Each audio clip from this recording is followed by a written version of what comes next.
Hey, I'd like to call the select board meeting for Monday, December 19th, 2022 to order. First order of business, are there any agenda additions or changes from staff? One request from staff. I'd like to add an executive session to discuss real estate purchase or lease options. To give you some updates. Any changes from board members? I would like to request that we move consent item 6E up to the business agenda so that we can talk about potentially appointing a select board member as the alternate. Any other? Okay, so I will go ahead and make the motion that we move consent item 6E up to be business item 5G, and then also add an executive session discussion about real estate to the agenda. Okay. Thank you, Don. Any further discussion? All those in favor, please say aye. Aye. Opposed, please say nay. Okay, motion passes 4-0. Okay, moving on to the public to be heard. Public to be heard is a time on the agenda when members attending can speak to the select board on items of town business that are not on the agenda. If you'd like to speak during public to be heard, you can either raise your hand in the room or use the raise your hand function in the Zoom application. To get there, you hover your cursor over at the bottom of the screen. There should be a button that pops up that says reactions, and then you click on that, a open hand or raise hand button will also appear. So is there anyone in the room that would like to speak during public to be heard? Betsy, come on up, introduce yourself.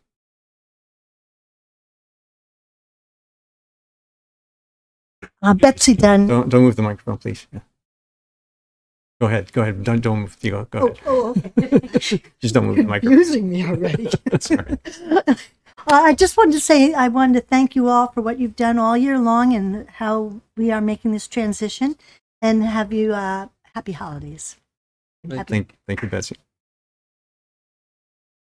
Is there anyone online who would like to speak during public to be heard?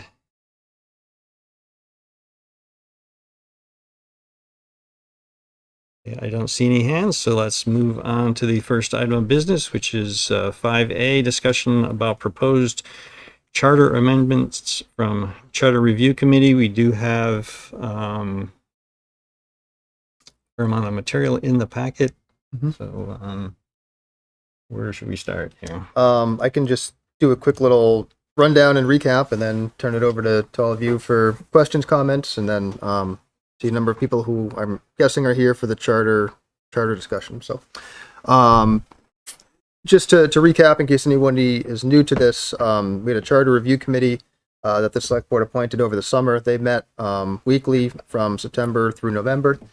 They put forth a number of changes that the select board saw at your last meeting, December 5th. With the number of changes and depth of the changes proposed, the select board decided to focus on 5 of the possible changes. The other ones, I think, are certainly still on the table for down the road, but looking at town meeting in March, the select board voted to warn a public hearings on reorganizing the charter, adding a section that would give the town the ability to adopt and enforce ordinances for the purpose of regulating, licensing, and fixing license fees. The addition of a section giving the town the ability to create a just cause eviction ordinance. The addition of a recall provision for select board members, and the shift from a development review board, from a zoning board to a development review board model, which affects the planning commission as well. So staff spent a lot of time the past couple weeks getting input, getting feedback, trying to do as much research as we could, getting input from the town attorney on each of those sections. So that's what's laid out in your charter. happy to walk through any of them in detail, but there's quite a bit in there, so maybe the better option is to just turn it over to you now, and if you have any more specific questions or anything you want to focus on any of those different 5 items, can try to explain that and tell you what we've learned over the past couple of weeks. Okay, great. Thanks, Greg. Oh, and sorry, looking ahead, you'll have tonight, January 3rd, you're going to have language finalized and proposed that to put forth to voters. You're then going to have 2 public hearings, one on January 17th, one on January 30th, and then that's when you'll decide for any final changes to finalize and warn the ballot for town meeting in March. So that's where you're going after tonight. Thanks. So there's 5 items here. Should we go through one at a time? Any questions on the reorganization? Or any comments from board members I agree with staff. that we should complete a legal review to make sure we're not that the It says as long as the reorganization does not have legal implications, so I Right. think we could still do the public, the wording, changing of any wording that Well, was an issue for, inclusion and equity or these things, if those exist, or so the reorganization did not include any of the editing. It just moves around the sections. Right. Correct. So we're not the intent there is to because the document is fairly confusing to follow, and if the suggestion here is to move the sections into an order that makes more sense. And so it doesn't include. So I'm not sure if you were saying that we wanted to include all of the modified language or just the. I'll have to look into the minutes, but I thought that was included in the motion. No, it was just the Just reorganization. reorganization. So the charter review committee put it in order so it makes it flow better. Right. Then. As long as it doesn't change anything. It didn't change anything other than some spelling and punctuation errors. And then they put it in order where it reads more smoothly than the old one did.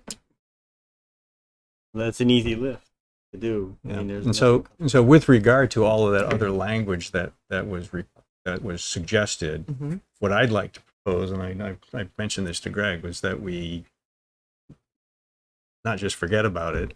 I'd like to, and this is just a suggestion of how it could be handled. Is if we approve the reorganization, that would happen to change the location of all the different sections to put it in a better flow.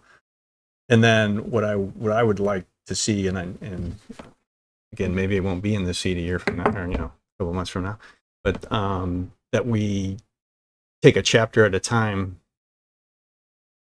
and perhaps have a standing agenda item for a number of meetings to review all the additional language changes that were proposed, so that we're not waiting until this time next year to say, oh yeah, we should be looking at it. I'd like to, there's a lot of work that went in there, and I don't want to just throw it away. And so I think, that's what I'm okay with doing the reorganization, as long as we also follow through with reviewing all of the proposed language changes as well. You need a motion for that? No, I think, I suppose we need to take public input first.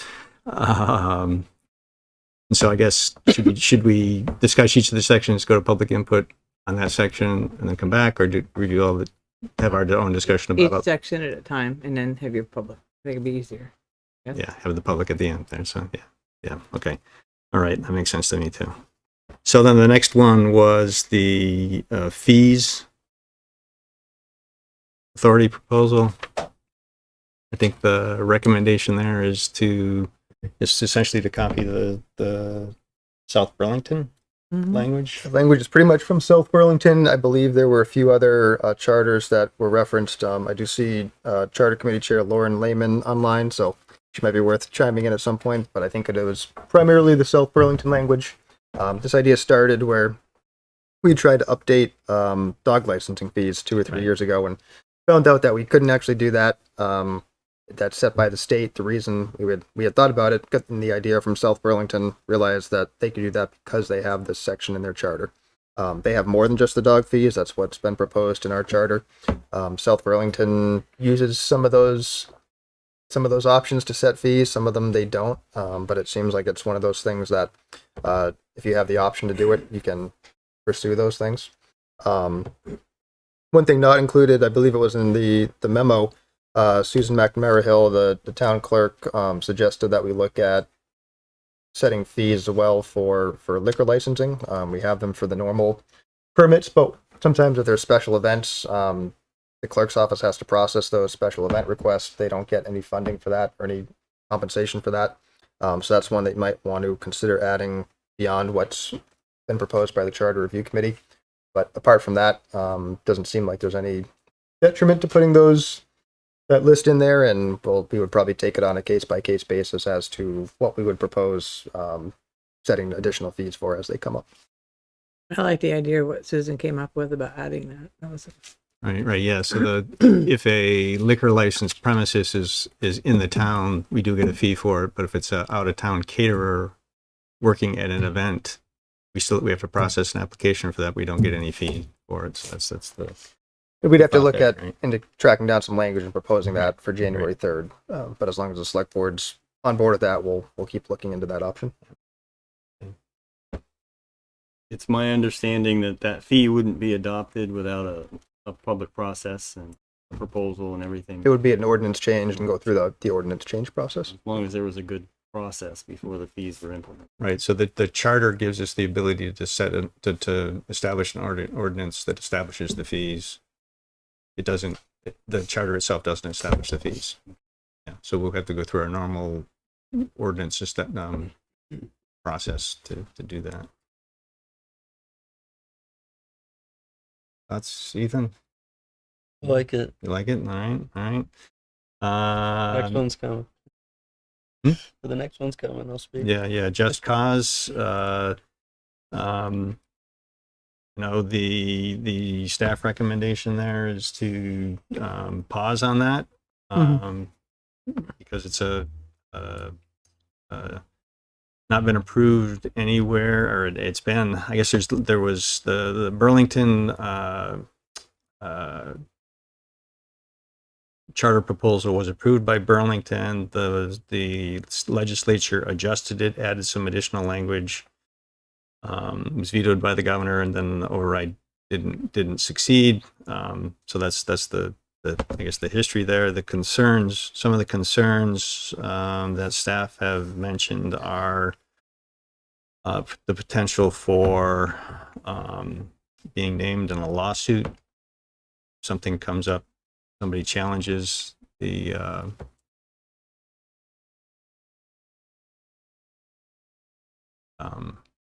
our ordinance after we establish it. Any other? Yeah, and this is one where we're not opposed to it per se. We just don't know nearly enough about it to support it at this point. And that's coming from me. That's coming from the police chief. That's coming from your community development staff, the town attorney. We would be the first municipality in the state to have this. If it were to get past our voters, past the legislature, past the governor, or an override. The language that's in there now, there's a lot of details about what that ordinance would need to look like. The language in that raised a lot of questions about what's the enforceability of it. What is there? A couple instances where it talks about, I think it was reasonable notice or reasonable increases. Who is the determiner? Who determines what's reasonable or unreasonable in some of these instances? I've heard some feedback just since the packet went out from some residents and some people who looked into this that it would all be handled by the courts. We haven't had time to confirm that yet. It might very well be true, but it's just a lot of questions that we haven't really had a chance to dig into or answer yet. And so it just gives us, myself, and a lot of our staff who might get involved with this a lot of pause as to what our role would be, what our involvement would be, what the process would look like, how much time it would take away from other tasks or additional staff. needed. And yeah, just a lot of questions at this point. Yeah. I think we wait. My thoughts. I have a lot of thoughts on this topic, and I've done not a huge amount of research, but I've done some research, and I've found the same conclusion. But I lean back to the point that I had heard in the presentation about, you know, the legislative changes in the state of Vermont. And I really think, especially the fact that we have the ability to list each of these items as their own question on the ballot. You know, we're not going to lump them all together and say yes or no. We'll give the option to the residents. If you know, obviously if there's legality issues, we still have time to look into it before we just say no. And if it can be put in there with wording that we can find that makes it so the town isn't liable, and it can be posed to the community as its own question, I just have a hard time not trying further with the outreach and support that has been given towards this topic. So those are my thoughts. My feeling is that we should wait, because if the state, this is a hot button topic for the state, so if they're apt to enact something through the legislature this year, that would be a good blueprint for this and answer a lot of the questions that staff brings up. So I would wait with staff's recommendation. I agree with Ethan. I think the voters should have their say on it. So do you feel comfortable that we can come up with appropriate language by January 3rd? Mhm.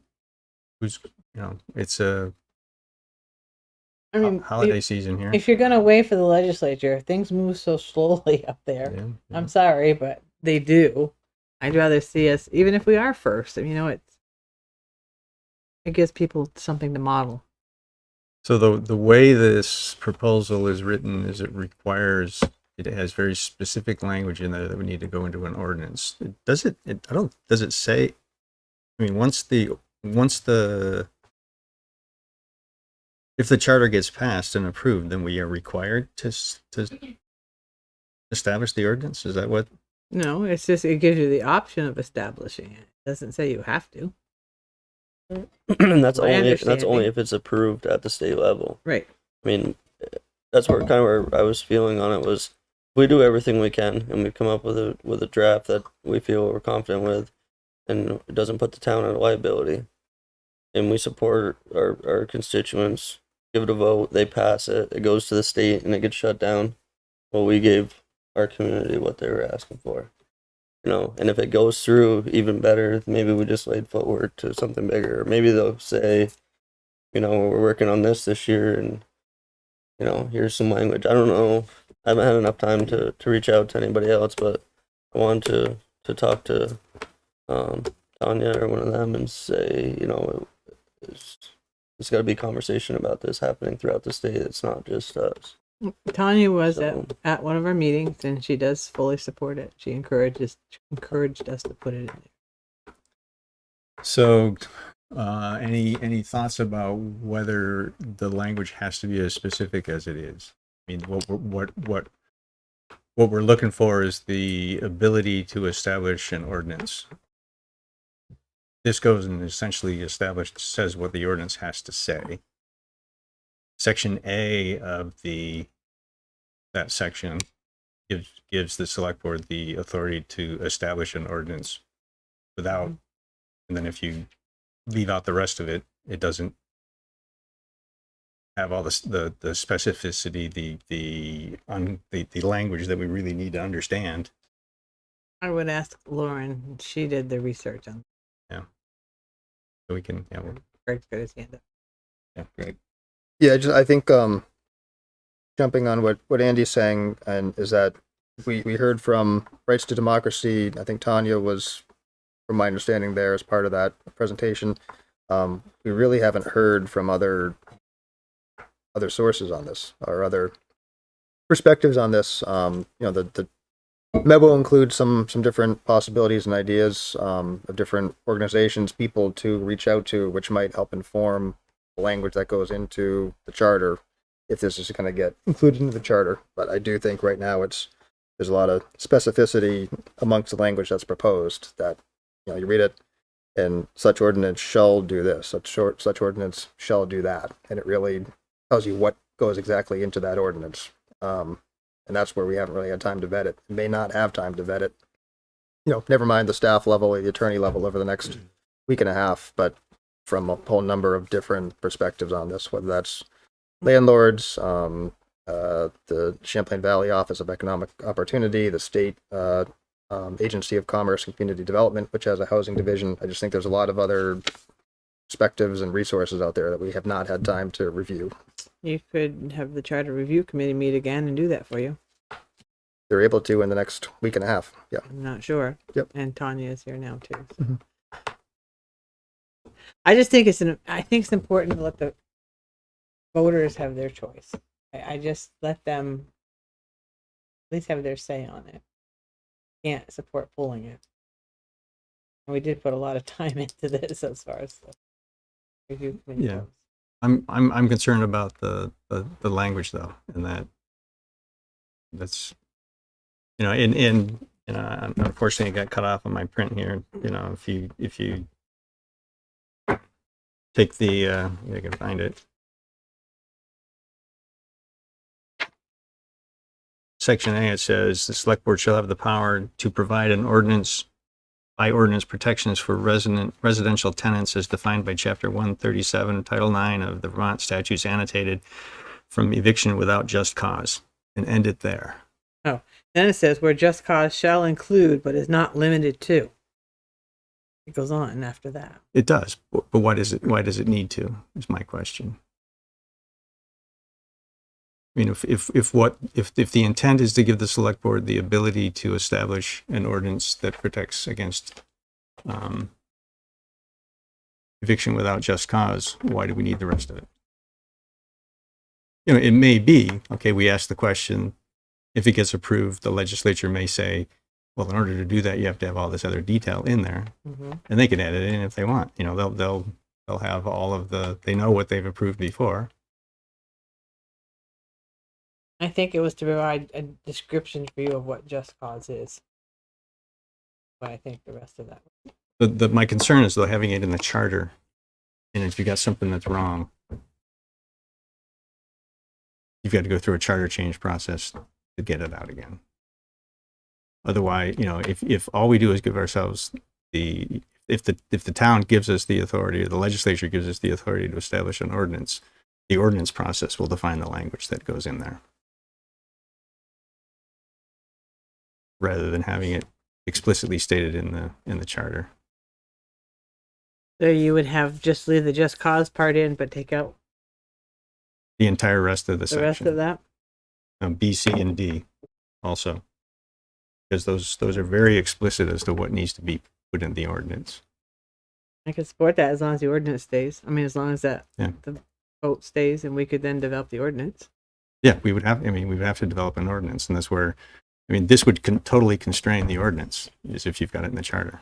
I just don't want to lose this because it's Right, so important. right. Yeah, I understand that. especially Yeah, now yeah, in yeah. this economy.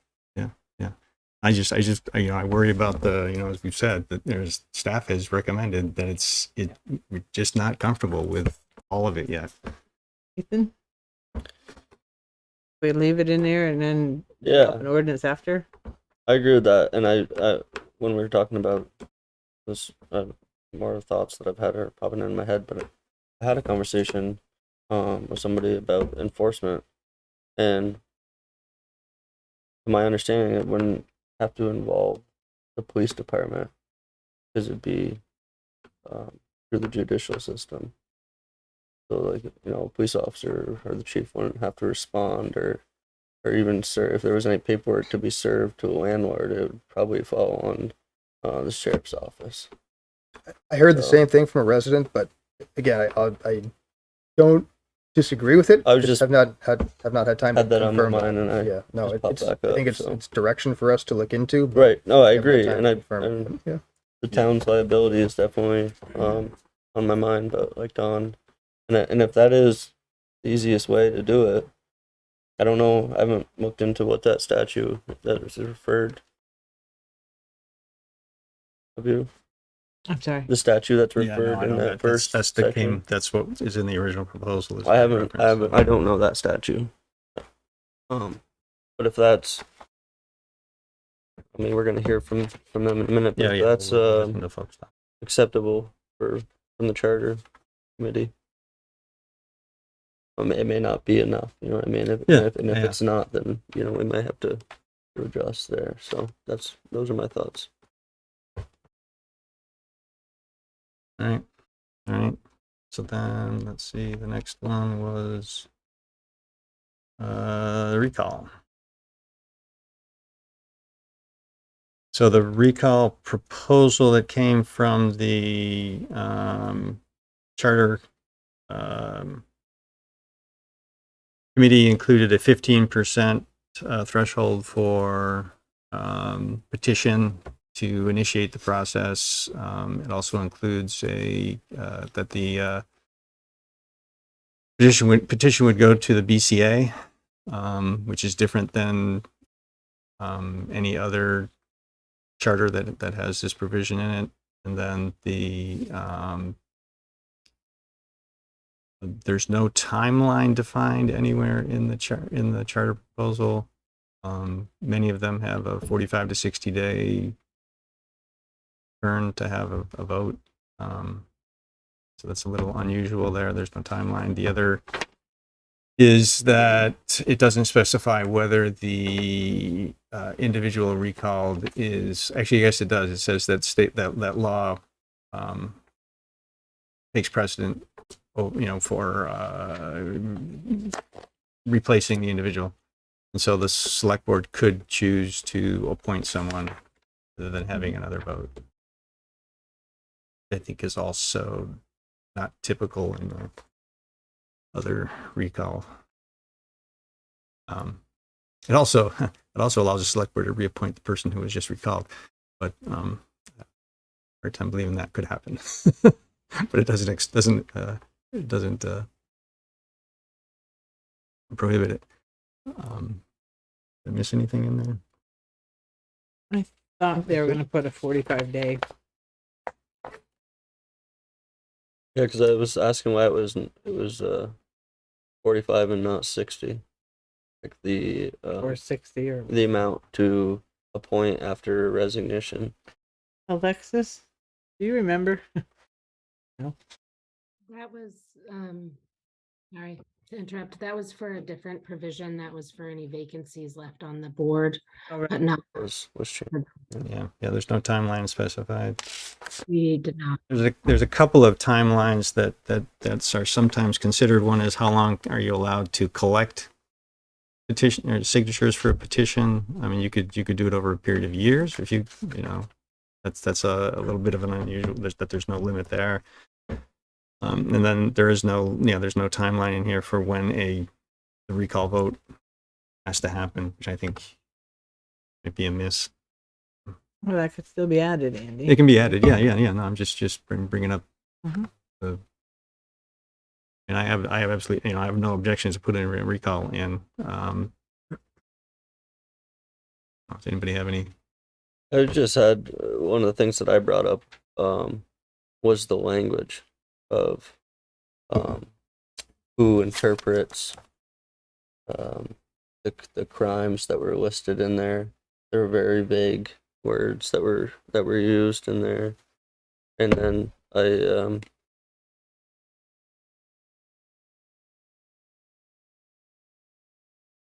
kind of didn't understand how. Well, I don't know how, but why we're allowed to appoint for a vacancy, but we wouldn't want to be able to for this. I'm not saying we You wouldn't. can. I'm just, I know, I'm but just- we don't have the option, or do we have Sure the you do. option to allow a vote for a vacancy?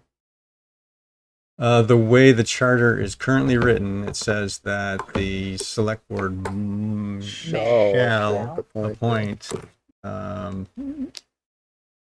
But it does say that, though, that if the select board doesn't can't come to agreement, then it's Special usually a election. very vague word that says that forsooth or forthwith, I'm gonna have to pull it up here, but yeah. that a election will be held forthwith, but doesn't say anything about what forthwith means.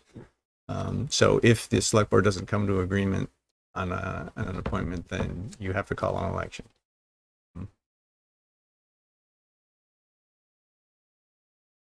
And it's an odd situation, and this may be a point of discussion, is if the electorate is voting to remove someone, should we also then allow them to vote to replace that person? It's a little, I think, thought-provoking to me, I guess, whether 5 members of a select board should then pick the replacement if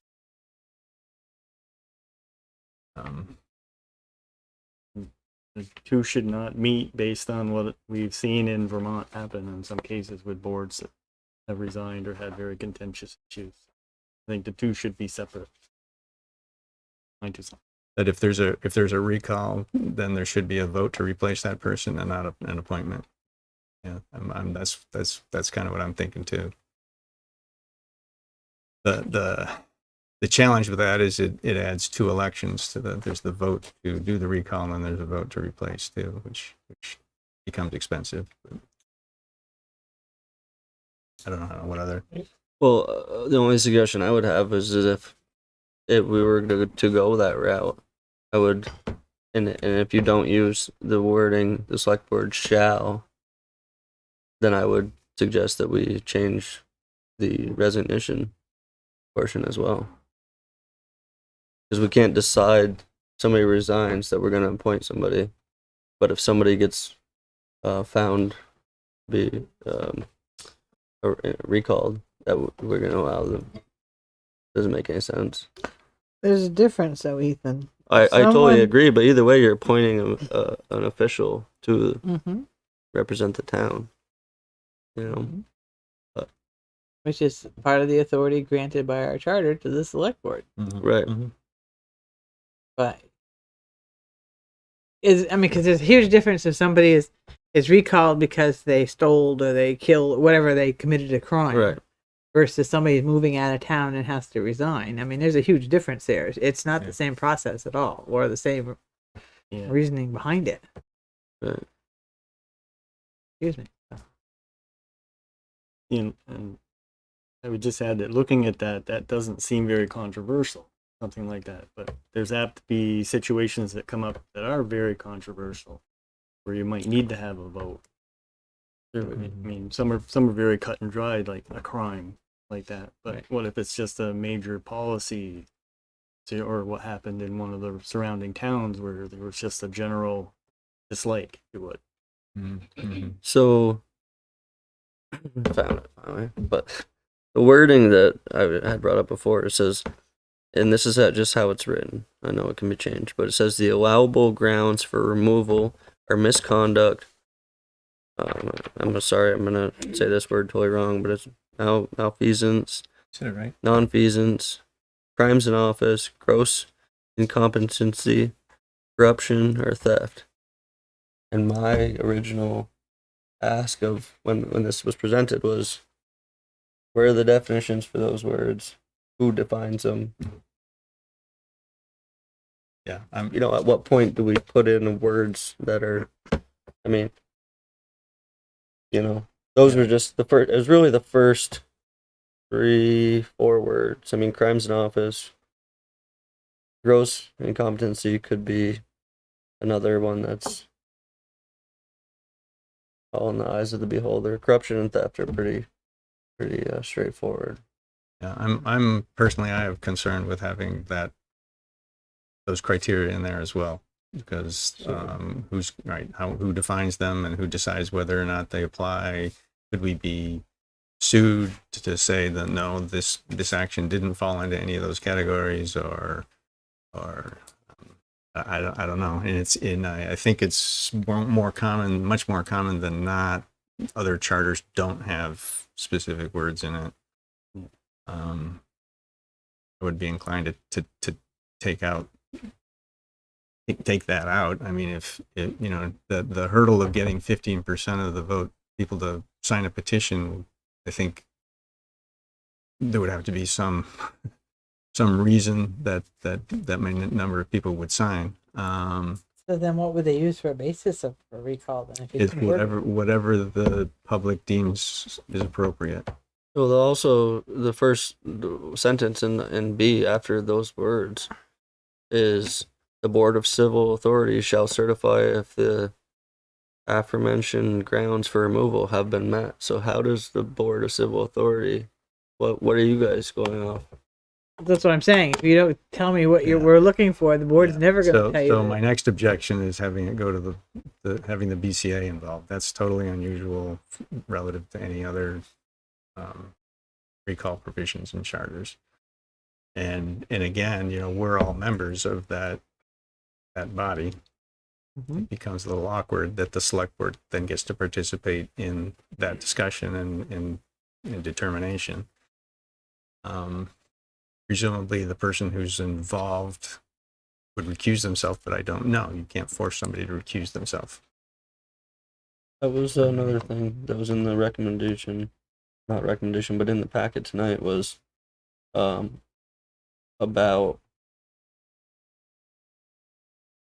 how do you act before this person is found guilty or not guilty.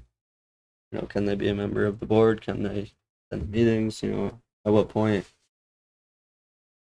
Oh, a member of the select board is a member of the select board until they're recalled. Right. And so that there's no way for the board to prevent an individual board member from attending any meetings. Just select board members are beholden to the voters only. We can't force each other to have an opinion or behave in a certain way or. Well, if we don't, we've all signed Yep. our oath to start with, and if we don't meet those obligations, then yes, I think we can be asked to leave. No, you can't. I mean, Only the voters can remove somebody if there's a recall process. Or the next election, when the next time they're up for election, they can get voted out. That's the case. That's how it works in Vermont.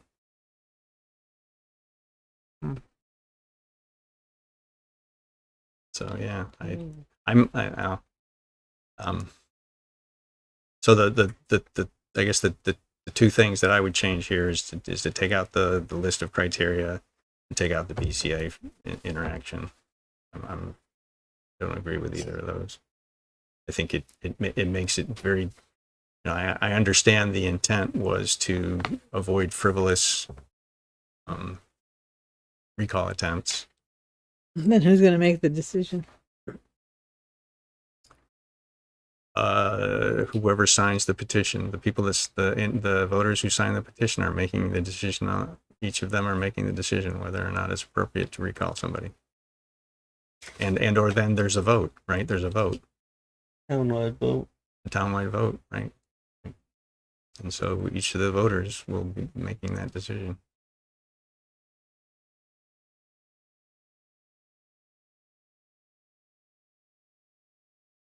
So the idea would be to remove the Board of Civil Authority and have the petition forwarded to the clerk to then give to the select board to then warn a vote. Yep. Yeah, we'd be forced to do that. That's just as any other, petition. And also in there, well, the last sentence in section D was the select board member or members shall be removed from office immediately, and then the select board shall then name a successor in accordance with the replacement provisions in this charter. So I don't know if that's where you'd want, Ethan. just leave it like that. Mm-hmm. So that there's two questions there. One is right. It's in section D. It says only if at least as many registered voters of the town vote as voted in the election where the officer was elected. That's one question that we haven't talked about yet. the replacement provisions means we could, the select board could appoint somebody. And that's the other question. Do we want to continue? Do we want to allow the select board after a recall to have the ability to appoint, or do we want to force another election to elect Well, a replacement for the individual who was the voters voted to remove? it also goes on to say, or at least 1/3 of the registered voters Yeah. of the town vote, whichever is greater. Yeah, so there's really two questions in that section that we need to talk about. And I think we touched on the other one first, and I think Don, I heard you say leave it the way it is, where we can appoint. Leave us seeking a point because we can't afford to do 2 elections. Yeah, I know They're expensive. makes it expensive, but also right, maybe a disincentive to do a recall, right? Because it's going to cost you 2 elections to do it. Yeah. So okay, yep, I get that. So then the other one is how many votes do you need to actually recall somebody? And the way this is written, you have to have as many people vote in a special election as voted at town meeting, Mhm. which is potentially challenging, Or at least 1/3 of the voters, it says. whichever is greater. Oh, right, whichever is greater. Yeah. Right. Right.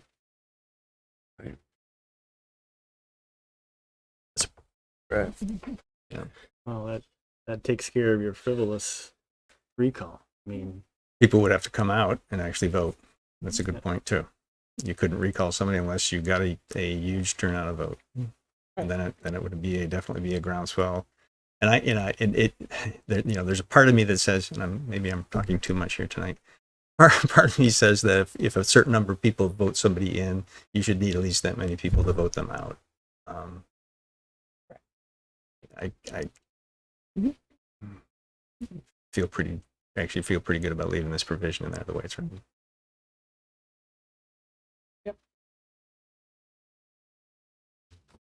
Yeah, the whole section. Section D. Yeah. And then just change C to say the town clerk instead of the BCA. Oh, it wouldn't even be if certifies that the petition meets the grounds.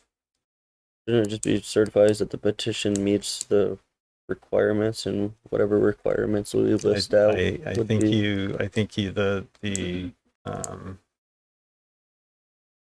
the wording should say that it goes to the town clerk and the town clerk certifies the validity of the petition. Right? Just They have to verify the signatures. So. they verify the signatures, right? And to whatever requirement we were gonna do 15% or Right. You know what I mean? Is that I guess that's a question, but is this, I know there's not many out there, but is So it ranges from 15 to 30%. 15 to 30%? So 15 is the lowest. 15 is the lowest. I'm fine with that. You're gonna have to have a turnout. Yeah. I mean, realistically, if there's ever a situation like this that arises, the town is gonna know about it. You know what I mean? If there's been a crime or reason to recall, they're gonna have the turnout. Yeah. If it was ever needed to be implemented, it probably easily could be meet the requirements. So a lot of questions, I guess. There's only ever been one recall in the history of Vermont, right? So it was last year.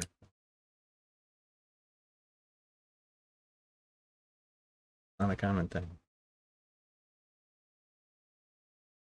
Right, so that was, did I miss anything, Greg? I think that's it. You So wanna bring it? I captured get rid of the list of allowable grounds, get rid of the BCA's involvement, and keep the rest of it the same. Change C to instead of the Board of Civil Authority, it would be the town clerk. Yep. Yeah. Instead of meets the grounds for dismissal, just certifies the petition meets the requirements.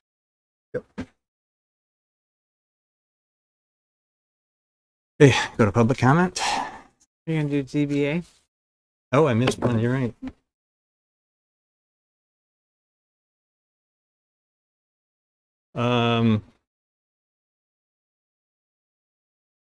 So staff position on this one? Yeah, so this was actually one that I and Community Development Director Catherine Sonic both suggested that the Charter Review Committee take a look at moving to a DRB at some point. I think it went, the language that's proposed is that it happened by no later than July 1st of 2024. It's a conversation that the town has kind of had in the context of consolidation and merger, but not just as the town itself. So Catherine and I were putting it out there of take a look at it, give the option in the charter so you can go through that process. I think there's some value to it. I do think it's worth, and staff thinks it's worth having a broader conversation, getting the planning commissioners involved, the zoning board members involved, figuring out what the transition would look like, the benefits to the town, the potential negative effects for the town. I think when the charter review committee did it, they were taking on a lot, so they hadn't had the opportunity to go back to staff to get some of the details. They hadn't had a chance to interact with planning commissioner, zoning board. The town attorney, actually Catherine had the idea, then the town attorney agreed with it, that it could just be as simple as the select board changing language to say the select board shall appoint a zoning board or development review board. And that leaves the time to go through the transition process, have those conversations, figure out what it might look like. And did they suggest how long that transition process would be, Greg? Because that was the purpose of the date, is because we're forever saying, we'll look into it, we'll get it done, and then we'll get to it. And that's why we put a specific date in here, because Catherine said in her letter to us, we couldn't do it right off. They would need time. And so we figured the 2 year, from here until then was why we put the date in. It might be that time, but in all honesty, yeah, no, that's fair. And we are the only town in Chittenden County that I'm aware of that still has planning commission and zoning board and not a DRB. Right. I'm sure you'll hear from planning commissioners that there's some value to having it that way. I think there's also some value to having it the other way. But I think putting in the charter that it will happen, it's going to happen. And that, if you do one or the other, it gives you the time to do that. It gives the select board the chance to set priorities as you do each year. I think when it's been said and hadn't happened in the past, there's various reasons. Again, it was happening in the context of consolidation, merger. There were other things that came up. The first time it was that was going to be the goal, and then the recreation district took precedence because the school district unified, and the school district recreation department had to go somewhere. So that kicked it to this, to the back burner. It got written into the merger charter as part of that process, and then that didn't happen. So I think there's been legitimate reasons for why it hasn't been taken up yet. And again, it's going to be up to the select board and future iterations of the select board as to what the right timing is going to be. But I do think the interest is there. I think it's been building, the momentum's been building, but just to make sure that we go through the right steps. As far as some of the specifics that were proposed, the Charter Review Committee made some suggestions that the members be 5-member boards. Staff recommendations, you take that out. State law says it can be anywhere from 5 to 7. You leave it up to the select board to decide what it's going to be. I think having that flexibility is worthwhile. And I think one of the other suggestions from the Charter Review Committee was that the planning commissioners can hold no other office. I'd recommend taking that out. Catherine's on the same page with me as well. Of part of what you'll hear, some of the potential downsides of going to this model is that right now the planning commission does planning and they do the development review, so they can kind of see how they go hand in hand and implications and cause and effect of one on the other. If you separate that, then the planning commission's doing planning, development review board is doing development. But I think if you have some cross-pollination of, giving the option of a planning commissioner to be on the development review board and vice versa, you can get through some of that. Staff will obviously be a huge part of that as well, and making sure those conversations happen. But I think, again, giving some more flexibility, giving some more options for what that membership looks like and who populates those board, I think it is a good thing. But the simplest recommendation is that the charter say the select board appoints a zoning board or a development review board. And just to clarify that for those who may not know, that the state allows towns to have a development review board or a zoning board, but not both. It has to be one or the other. I think Greg has summed it up perfectly. Just looking at the comments and stuff, there is going to be a lot of discussion about it. So I like the approach to keep the options open and use the flexibility going forward. That'd be my 2 cents. Ethan? I have mixed feelings. Mostly because you can still have a planning commissioner employed by the town and have a DRB. Right. Well, planning commissioners are appointed, so they're not, Or town staff supports them, but they're not what's employed. maybe I'm not using the right word. Help me out, Don. what's- You're always going to have a planning commission. It's whether or not Right. planning commission's counterpart. But we have I don't know the word. Conflict of Catherine. interest? Catherine's the community development director. Community Development Director. She supports the planning commission, as does Yeah, the that town was the other planner, thing I as didn't does like the about the zoning whole administrator. Yeah. cross-pollinating thing. But I feel like that's what we're trying to get away from.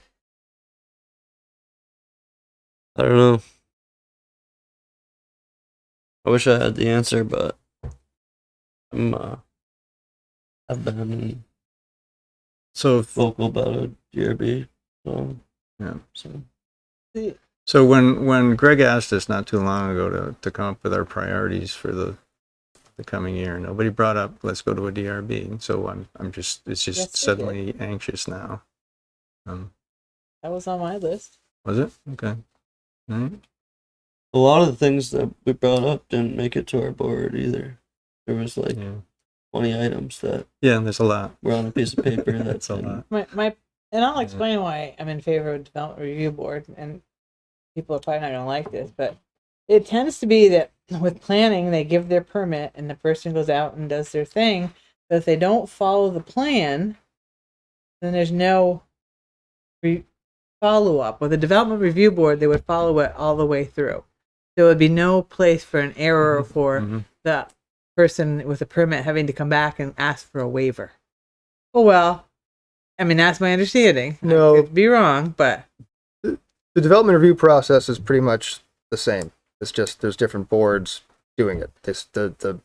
Whether you're doing a site plan for a new office building going up or subdivision to create new lots and put in new homes, the process is going to be the same. They're going to have to go through and hit the zoning regulations or the subdivision regulations and make sure they meet the criteria. And right now, the planning commission makes sure they meet that criteria through each step. If you go to a DRB model, the development review board does all those things. And they also hear requests for variances that right now go to the zoning board. Staff also tracks that all the way through. The zoning administrator, public works, fire, everyone has their hand in inspections and making sure it's done properly.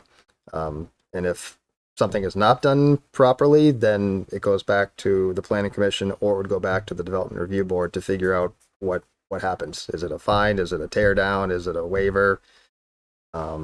But as far as the process is going to be the same, it's just a different body doing it. But the DRB has more enforcement powers. Is that correct? I don't think so, no. And that's what was explained by another DRB group. But anyway, Yeah, I would defer to our community development director to confirm that, but from my understanding, no, there's no difference in. and the other thing I want to say, and this is probably not going to go over well, is that the comments that we received where people said they did not have input, that committee met 9 times, and 8 of those 9 times they took public comment. Yeah. We never heard from it. Other than Catherine, who was awesome. She helped us through it. And I think the difference there is staff was aware this was happening. Staff put the idea out there to look into it, but it didn't turn in, and this is no fault or blame of anybody. It was a tight timeline, and the charter review committee did as much as they could to vet all these things and put forth recommendations on the timeline they were asked to do that. But I think that timeline didn't allow for the charter review committee to meet with the planning commission, to meet with the zoning board. I don't believe, I could be wrong, but I don't believe invitations were sent out to those boards and committees to invite them in to have that conversation. And I guess I just assumed they're part of the public. I'm sorry. Yep. Maybe that was. no, they are, but it's Yeah. just it wasn't. I don't think it was a formal invitation or a formal request to have the conversation around it. Which again is no fault. It was just it was a tight timeline, and people did as much as they could. And this discussion just shows that keep it simple, put some language in there to give the option to do either one, and then have the discussion and implement it. Yeah, make it a priority. Yeah. Yeah.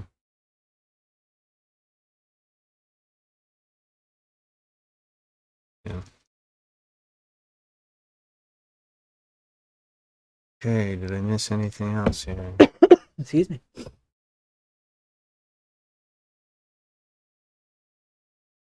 All right, so those were all the 5 items. So do we want to take public comment on each of them individually, or just I'll go wide open and say anybody can talk about any of the 5 topics? It'd probably be more orderly to do it Go for it. item at a time. I don't know. I mean, All right, so I Doesn't guess matter. let me go back to the screen where I can see people put their hands up. I think it'd be easier if you allowed them to speak to all the topics that they wish. That way, we could. The challenge one may person be come up at a if time. somebody wants to talk about, if you've got disjointed conversation, I think it'd be better to, I think That one thing. let's do one at a time, yeah. Okay, is there anybody who would like to talk about the reordering? Anybody in the room? Reordering? Betsy, is that your hand up? Can we bring Ye- the screen back up so we can see who's on? I don't know. So I think the reorganization of the charter is a good idea. To have it flow easily, and even though that means you have to take the existing charter and kind of patchwork it together so it does that, the people can read through it and it makes sense, and the new things can be highlighted so that they can see this is, everything else is the same, this is just the new thing that's there, and you could have what it previously was, or there was nothing there. I think that's a really healthy thing for people to have so that they can see what is going on and the direction that we're moving this town in, because that reorganization will do that. Thanks, Betsy. Anybody else? Anybody online?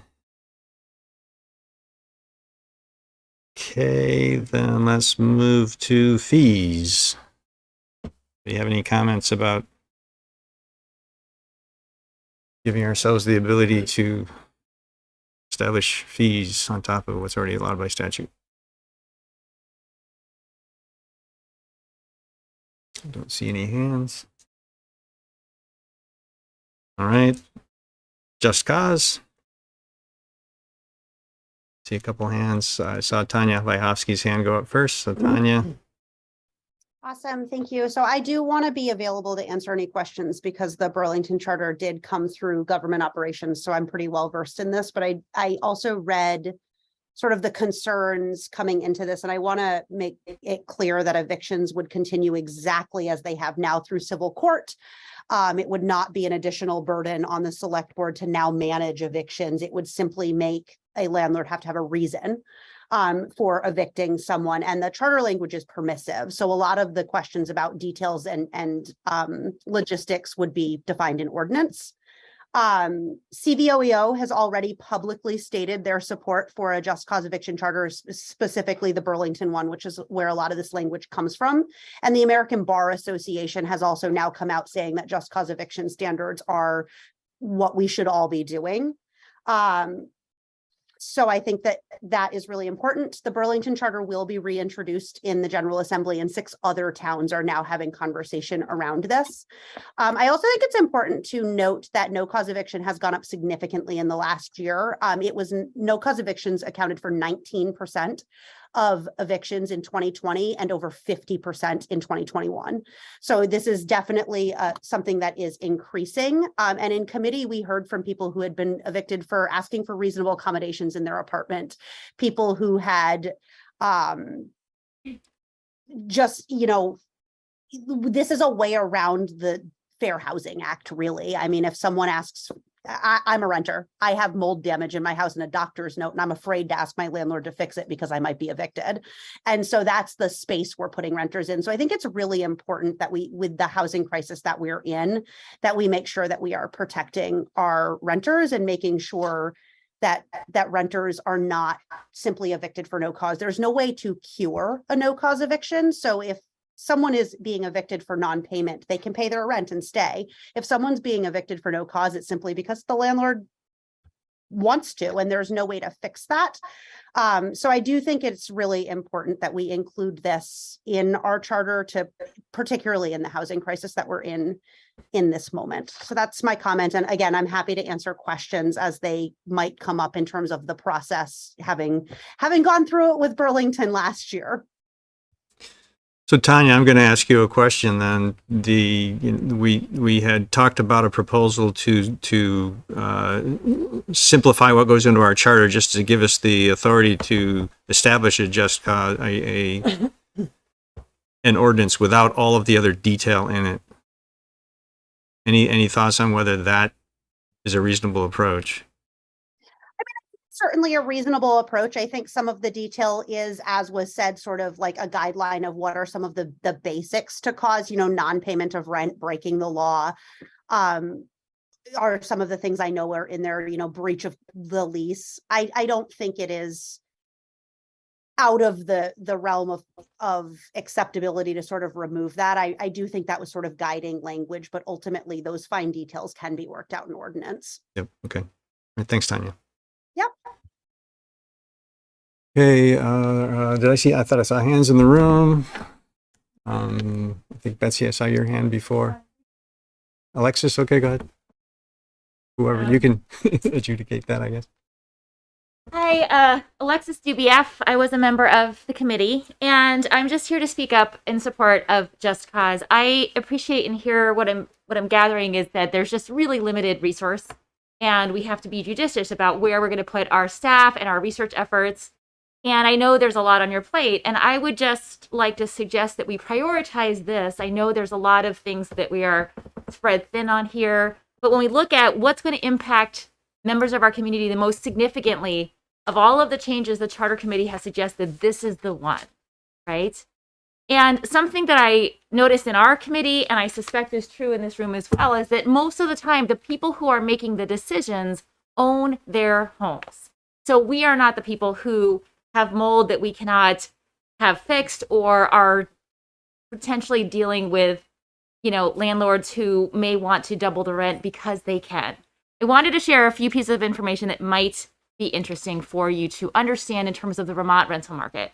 In Vermont, 25% of households are considered low income, where their cost of housing may include up to 50% of their income, which is, again, as myself, is a staggering amount of money to pay on housing.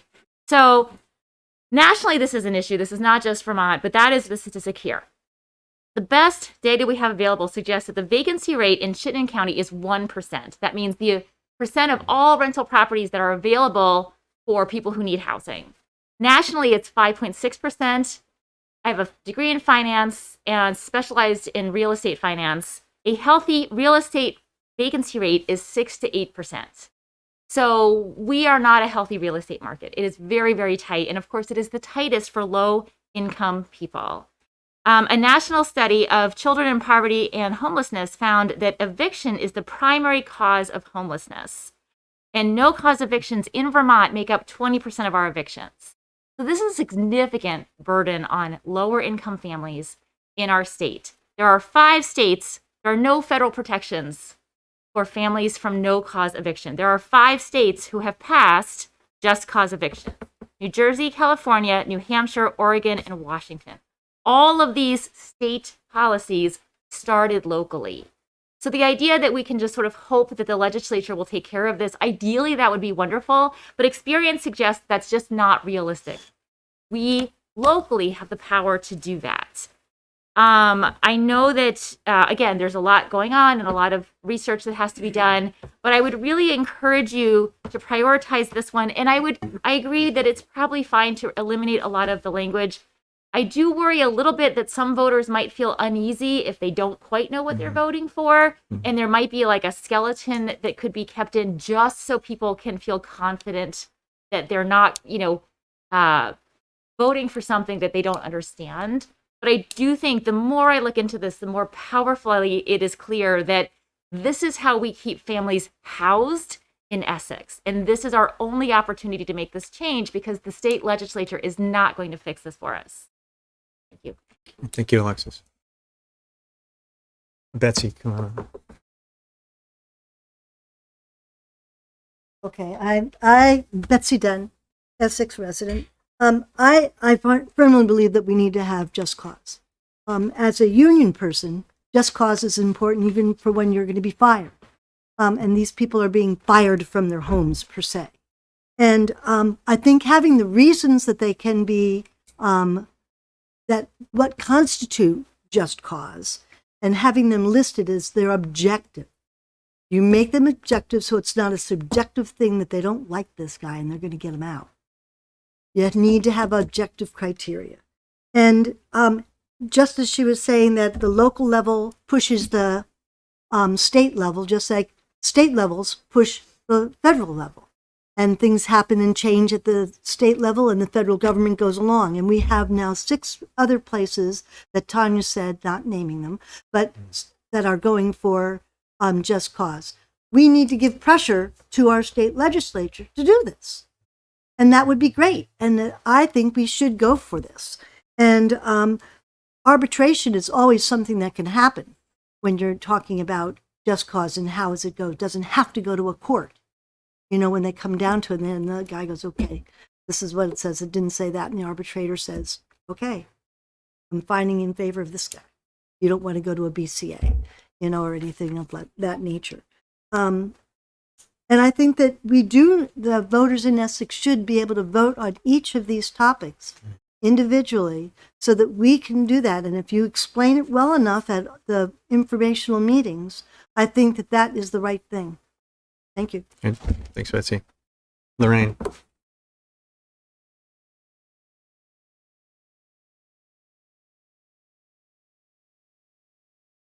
Lorraine Zaloom with Center Road in Essex. I'm in support of this. I helped work on it as well. I understand the concerns of the staff because you're a victim of a very highly engaged community. So in terms of the timeline and being able to get the information, because I don't think you guys expected this much out of the Charter Review Committee. I think you guys might have expected that it was just language change or whatever, but I think some of us have been waiting for a long time to have input to make some serious charter changes. It's historic, really, what we're doing. In terms of some of the concerns coming out of the health officer, I'm wondering if it might be helpful or if there's a way that you can get her to get some stats so we can really look at some data of what's happening in town, because that 50% eviction rate change from 20% to now 50% in 1 year is a crisis. I mean, that's really a housing crisis. And we can see that's a housing crisis because of the stat that our vacancy rate is so low. So it ends up costing us more if we can't house people, right? So we really need the help from the landlords as well. I would like to know from the landlords if there's a landlord association. I don't know who has the best access to some of our biggest landlords here, Boves, as well as the Handies. But they might be really good resources for us to ask them how many just cause, no cause evictions that they have given us over the past year. I think it's really important to get hard data in terms of getting this in now. I hope you guys don't relegate this to later again. There's people that are really hurting now. In terms of the language, it has been greatly vetted by many legal organizations. Including Vermont Legal Vermont Legal Aid approves of the language. The state has vetted the language. So it is not, to me, any legal issue around the language.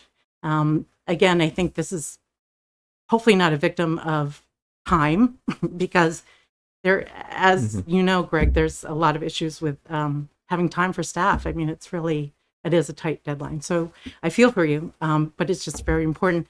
And also, at the state level, my understanding is they're not going to take it up legislatively this year. what they're looking for is for towns like us to be the leaders, so that eventually it does funnel up and it gets supported. So, and we really, that veto, we missed by one vote, and it really was vetoed by the governor. It was not, the legislation passed it. So it's interesting to me that it's that controversial. What I found in the legislative body, unfortunately, is that we have many more landlords in our legislative body because they can afford it.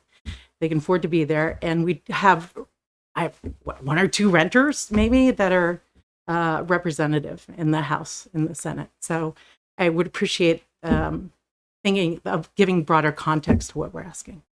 Thanks for your time. Great. Thank you, Lorraine. Gina Halpin. Barrett, sorry. Yeah, that's okay. Go ahead. I'm going to sound just like that last person that just spoke, but it's me. I just wanted to support the just cause eviction. I agree with what Alexis said, and kudos, and Tanya and Lorraine. And I think it's really important now. The people who really need to speak up for this often can't. They're scared. They don't have as much of a voice as the rest of us. I really appreciate Alexis pointing that out, and I just wanted to support it. And I really like the idea of voting on each item as like a line item, because then we'll get a sense of what the people are for or against. But I would love for Essex Town to be a leader. We can be the leader in this, and we can make a difference. It can be us. We should step up to the plate and do it. Thanks. Thanks, Gina. Anybody else on Just Cause? Okay, next up is the recall. Yep. Any public comment on recall? Tanya, I see your hand back up again. Yes. So I wanted to point to the Wilmington charter that we did, I think 2 years ago, that allowed for removal of seats if they're not meeting the requirements of the select board. I also just have concern with removing provisions around why you can recall someone, because my concern is that a petition could be circulated that would force an expensive special election for all kinds of reasons. And while that special election may not bring out the turnout that is required to actually recall someone, the cost to the town for that special election could be significant. So I do think having some provisions around what's a reasonable reason to actually circulate that petition and move it forward to a special election may be beneficial and may save taxpayer dollars. So Tanya, do you remember the was it 851 last year came out of the Senate that had a recall provision in it? Did that include criteria? I don't remember. I can certainly go look. I don't actually. There's so many bills. Like, honestly, I can't even keep track of the bill numbers. It's so funny. When I was an advocate, I knew all the bill numbers, and now I'm in there and I'm like, what bill is that? They're like, oh, it's your bill. I'm like, okay, I'm going to need more information than that. But I can certainly do some digging. I worry, and certainly I think that having a definition section and really defining what we mean is important, but I do worry that if we just leave it up to anyone who wants to circulate a petition, that we might find ourselves looking at a lot of really expensive special elections that will ultimately fail in recalling someone, but will still be a cost to the town and the taxpayer. Yeah, thanks, Tanya. Brad, come on.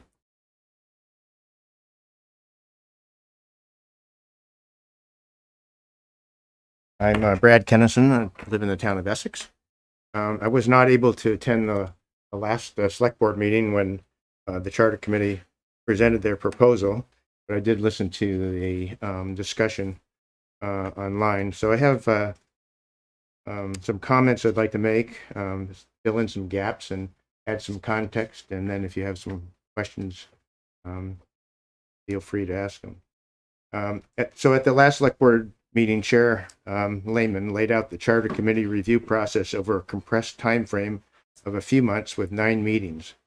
That was a tall order and to allow sufficient time to fully digest and adequately address the entire charter, let alone the recall process. I spent several months researching the recall process across the state prior to presenting my proposal to the select board in December of 2021, and then to the charter review committee in October of 2022. The Charter Committee received similar documentation to that which was previously provided to the Select Board, except for a few revisions. Now that recall is back in hands of the Select Board to make an important decision, I have updated the documentation with factual data and recommendations, which you'll now find in the read file. The chair also noted that the committee relied heavily on Colchester's recall language. Colchester's recall provision was last amended in January of 2015. That's 7 years ago. You take a side-by-side look of Colchester's recall provision and that proposed by the Charter Committee, the thresholds are almost verbatim. Some of the language is similar to the Windsor, whose recall vote failed when they did not get at least 1/3 of registered voters to vote, even though 77% of those that voted cast ballots for recall. Again, that was a special election, and in all the town clerks that I've spoken to, and I spoke to every town clerk in the towns that have recall language, they indicated that in special elections, the voter turnout is much less than an annual election. And in the case with the proposal by the Charter Committee, in section D, where they say the Select Board a Select Board member shall be removed only if at least as many registered voters of the town vote as voted in the election wherein the officer was elected. Well, that's an annual election. That's not a special election. And you might have a much higher turnout. And at least 1/3 of the registered voters of the town vote. So now you got 15% of the registered voters to sign a petition, and now you're asking for another 18% or need to show up at the polls to vote, or it fails. Most recall charter provisions were adopted many years ago. Most recent was Underhill in 2021.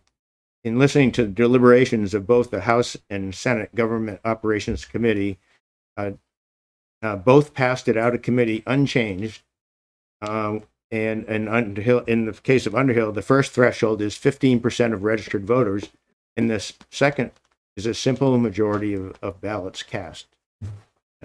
Representative Vlahosky is on the House Government Operations Committee, and she seconded that vote where they passed it out of committee. According to the town clerk, Sherry Moran, their successful recall process took 2 months, 60 days to educate and obtain sufficient signatures. So they needed to get 15% of the town to sign a petition. It took them 2 months. The reason may be that Underhill is a rural town, somewhat like Essex, making it more time-consuming to obtain necessary signatures. Unlike Essex Junction, that is more urban, proximity of housing is in a rural community is a consideration when developing the threshold. And one of the questions that Ethan had last week was, I believe you asked if there was some significance about 15%. Generally, the range of the recall provisions, that's 15 to 30%. 8 of the 15 towns that have recall language use a 15% threshold of registered voters. Lately, the thought process has changed in the legislature with regard to challenge voters. In June of 2021, the legislature adopted Statute 17 VSA 2437A, which is the mailing of general election ballots. General election ballots are only mailed to active registered voters, as challenge voters are not allowed to vote unless and until they verify their residency. For that reason, in Senate Bill S-181, Senator White uses 15% of active registered voters as opposed to registered voters that are just on the checklist. If they can't vote, then why should they be included in a recall threshold? In other words, if challenged voters can't vote, They can if they certify where they live. if they validate their residency. Yep. Okay. Additionally, most have changed their residency and are not even available to sign a petition. In the case of this last November election in in the town of Essex, we had roughly 730 challenge voters. Only 6 verified their residency. So very, very few. There's one other item that I wanted to address that was in the memorandum that Greg had in the packet, where the attorney had a question about when a special election had to be held.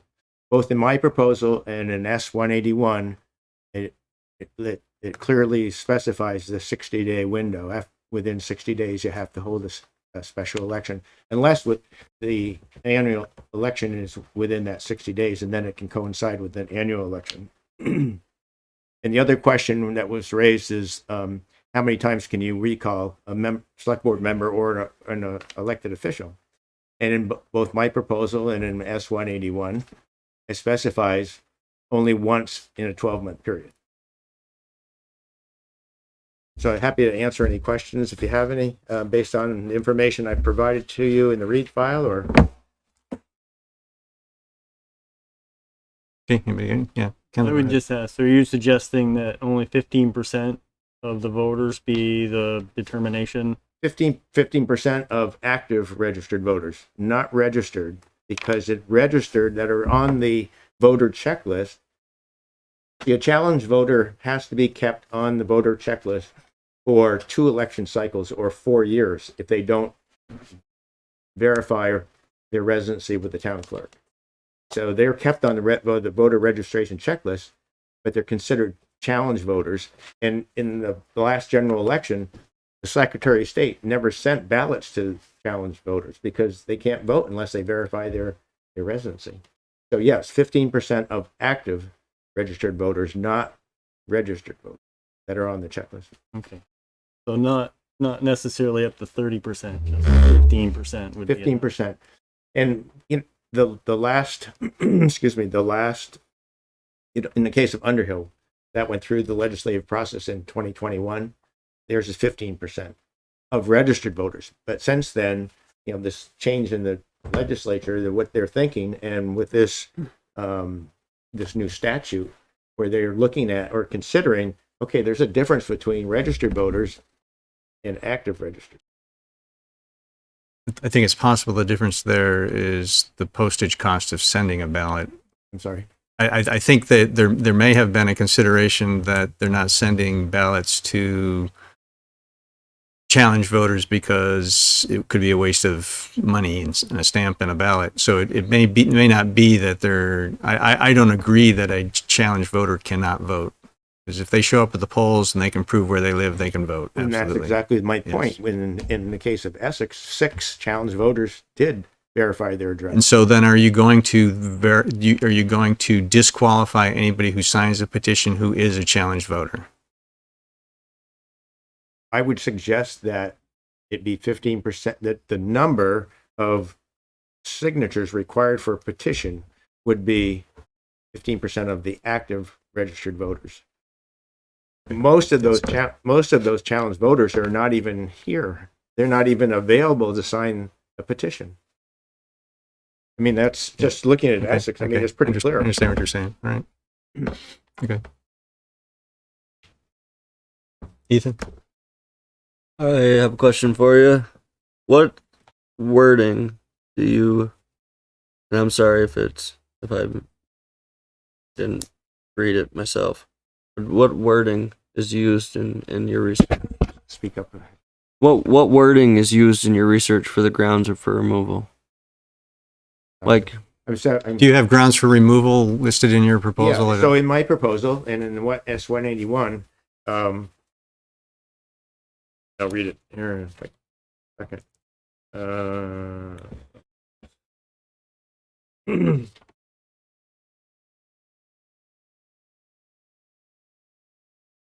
Okay, so F says a recall petition shall not be brought against an individual more than once within a 12-month period. Is that what you're? No, the criteria for malfeasance, There's incompetent. nothing. Yeah. there's nothing in there in my proposal or in S-181. I think there's, as the town attorney found, and I remember, there's only one town that mentions any of the, anything like that. Right. Yeah. And I think it's really up to the voters. I mean, if the voters have the right and the privilege to elect a town official, they should have the same right to remove them if, for whatever reason they feel is justified, and to educate and to get 15% of the signatures is a pretty tall order. I mean, think about the merger where it's only required 5%. To force a revote. And then to follow up on that, and again, sorry if I lost it here, but do you have a requirement for the vote itself? Simple majority. Simple majority. Simple majority. So 15% of active registered voters. Right. Okay.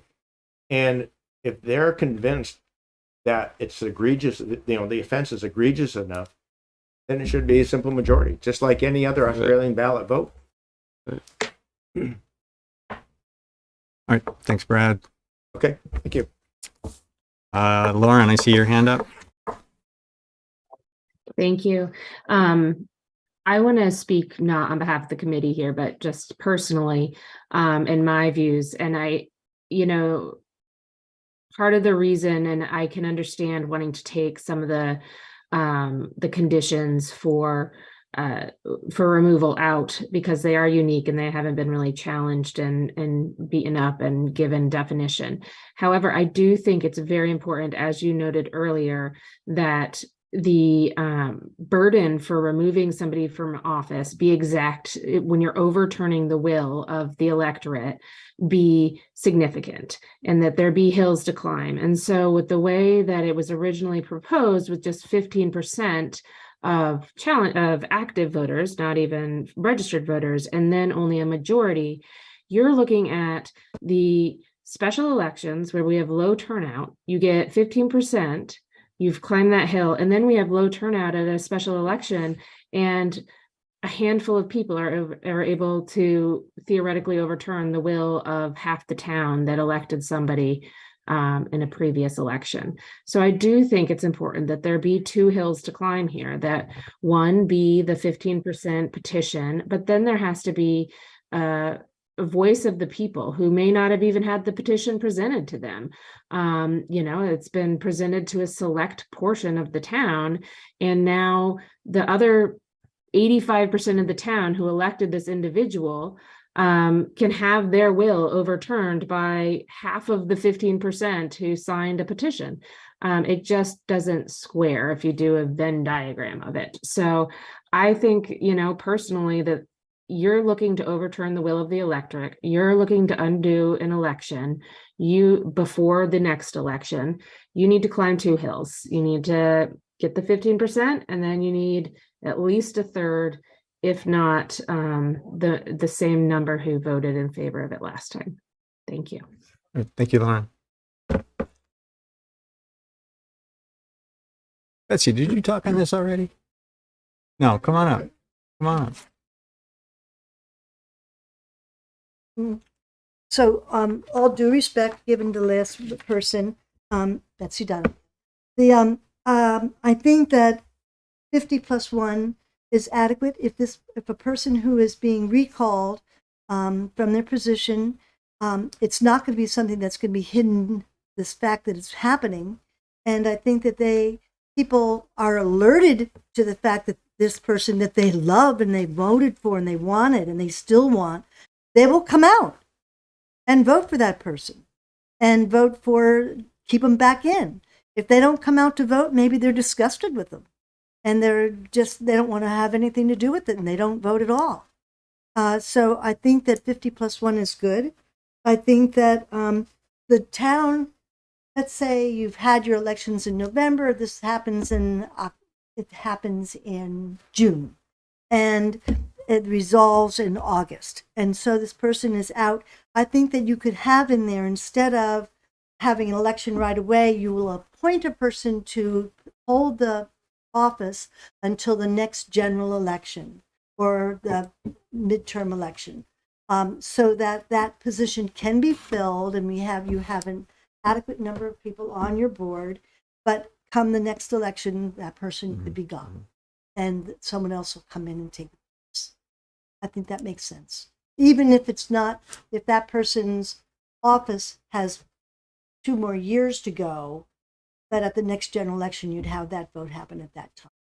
Right. Yeah. So the way our current process is written and the way this references our current process, that's the case, that somebody would be appointed until the next annual meeting, and then there would be an election for the remaining portion of that term. Yeah. And the other thing I have to say is that I think that having it come to the BCA, and I acknowledge I'm a member of the BCA, but having it come to the BCA is just confirming that what they're saying is accurate and shows that that this is the problem that this person has had, and we do believe that it's egregious enough to go to a recall.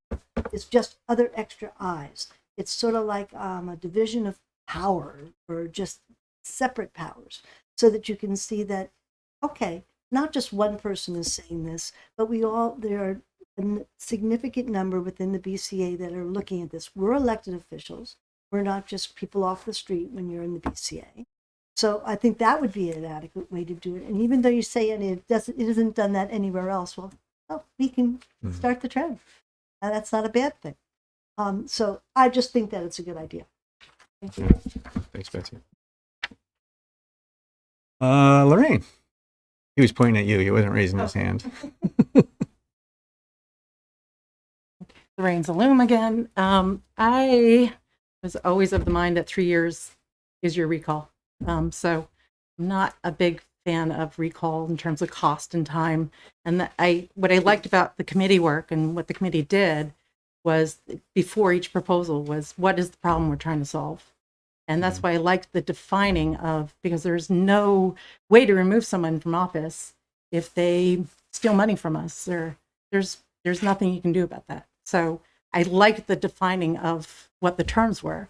And certainly to your point, Ethan, I understand your questions, but I think there are certainly, in the case of law, there are legal definitions of those terms. And I would think that if it meets that definition in court, that would be your threshold.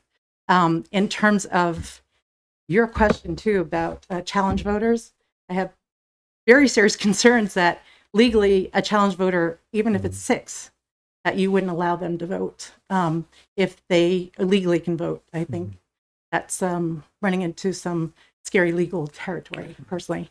And the other thing, having lived out of state for a long time, we were doing electronic signatures many, many years ago. And I foresee at some point, hopefully in the state of Vermont, that we would move toward electronic signatures on petitions. And I don't think that we're kind of taking into account some of the things that are hills to climb now may not be such a big hill. Like 15% for an online petition really wouldn't be that hard to do. So to me, in terms of that hill, I don't think that's going to be really that big of a hill in the future. So I just want you guys to kind of keep that in mind in terms of the context, and that it's 2022, and hopefully we are moving more and more to electronic work as opposed to walking, right? So thanks. Yep, thanks, Lorraine.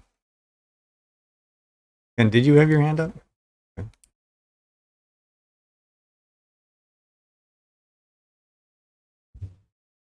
Ken Signorello. So Lorraine's point is good about the online petitions in the future. That's an interesting point to consider. I wanted to just share with you what it's like to gain 15% of voters on a petition, since I'm one of the few people who have actually done it in the recent past. 2 people over the course of over 3.5 months gained about 1,000 signatures. That was using the whole town. So we had the advantage of the denser area of the town, but I personally had the responsibility of the rural part of town.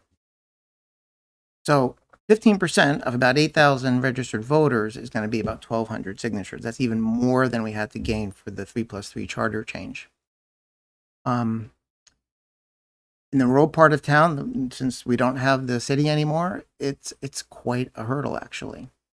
That's a chore. 1,200 signatures is a big task that would probably take a handful of people, let's say 5 people, a number of months to actually do. And if it's over the course of the winter, which it likely would be, if you were shooting for an annual meeting as opposed to avoid a special election, that's a rough time of year to be going around some of these driveways. If you know what it's like on Bixby Hill Road, Brigham Hill Road, and it's pretty scary. So I've had that experience, and I think 1,200 is actually quite reasonable. But Ms. Loom makes a good point. In the future, that may not be a hurdle at all. Thanks. All right, thanks, Ken. Okay, anybody else? Don't see any hands in the room. Don't see any hands online. So, DRB. You want to comment about DRB? Yes. Come on up. Introduce yourself. I'm Jonathan Schumacher. I am on the Planning Commission, and I just want to support the language that Greg was giving to do 5 or 7. And what was the other one? It was 5 or 7, and then you were saying you could do ZBA or DRB, leave that up to the select board. That's all. Just want to support that language. All right, thank you. Thanks.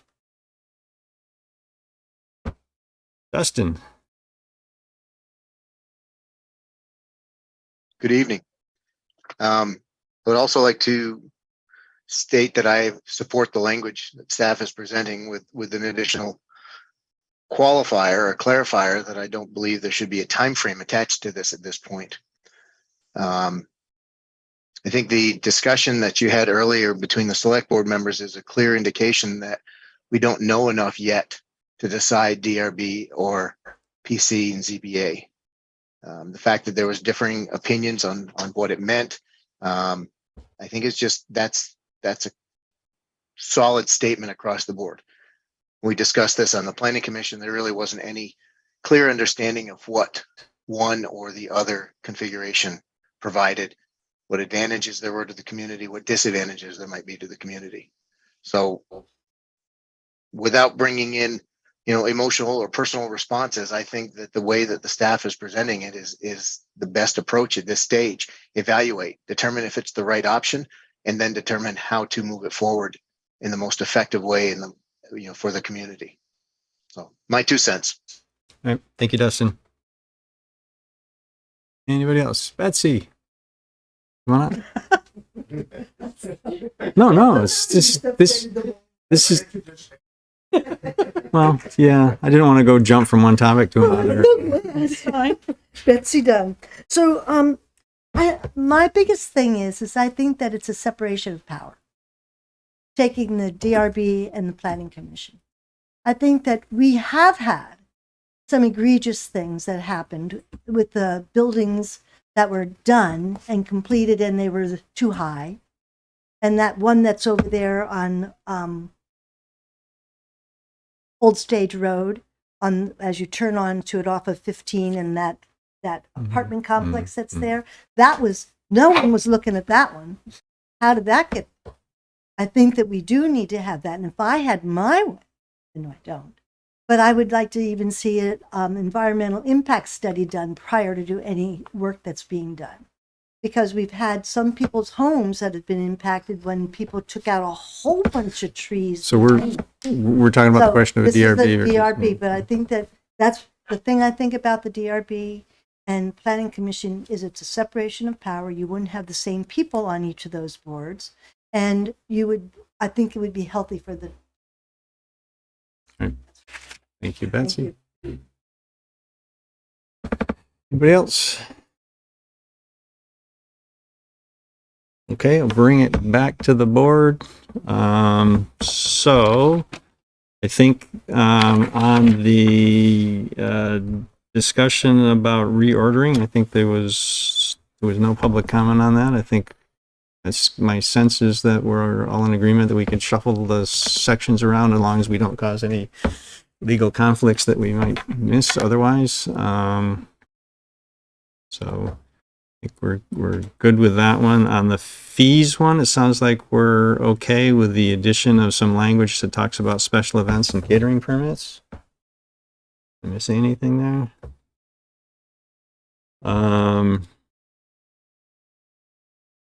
Just Cause. I had posed that we shorten it up to just the short section that gives us the authority to do it, and then we can work out the details of an ordinance later. I think one of the advantages of possibly doing that is others may go before us and do that and have the language, and it might get. I guess I'm not intending to suggest there that we would wait until somebody else had an ordinance in place, but I guess I'm trying to think. Don't want to imply anything there. My concern is putting all of the ordinance detail in the charter. I think that's the way to go. And you could start it right after town meeting if it's approved. You could focus on that one issue with the language that's in there and work it through if it was priority. So I support that. I say we put it in as it's presented by the presenters who have the experience and knowledge on it. And if it doesn't go through, it doesn't go through. I don't think that our change of removing half of what they recommended language is will decide whether the state legislature approves it or not, or have any implication of how it's enacted once we have an ordinance that breaks it down. You know what I mean? But if it's in the charter, you have to, it specifies explicitly what has to go in the ordinance. The way I'm reading it, it explicitly says what has to go in there. And so you'd have to do a charter change. If you find something that has a problem, right, you'd have to go back and do a charter change. You couldn't just do an ordinance change. But if that was the case, you think the legislative body would approve it?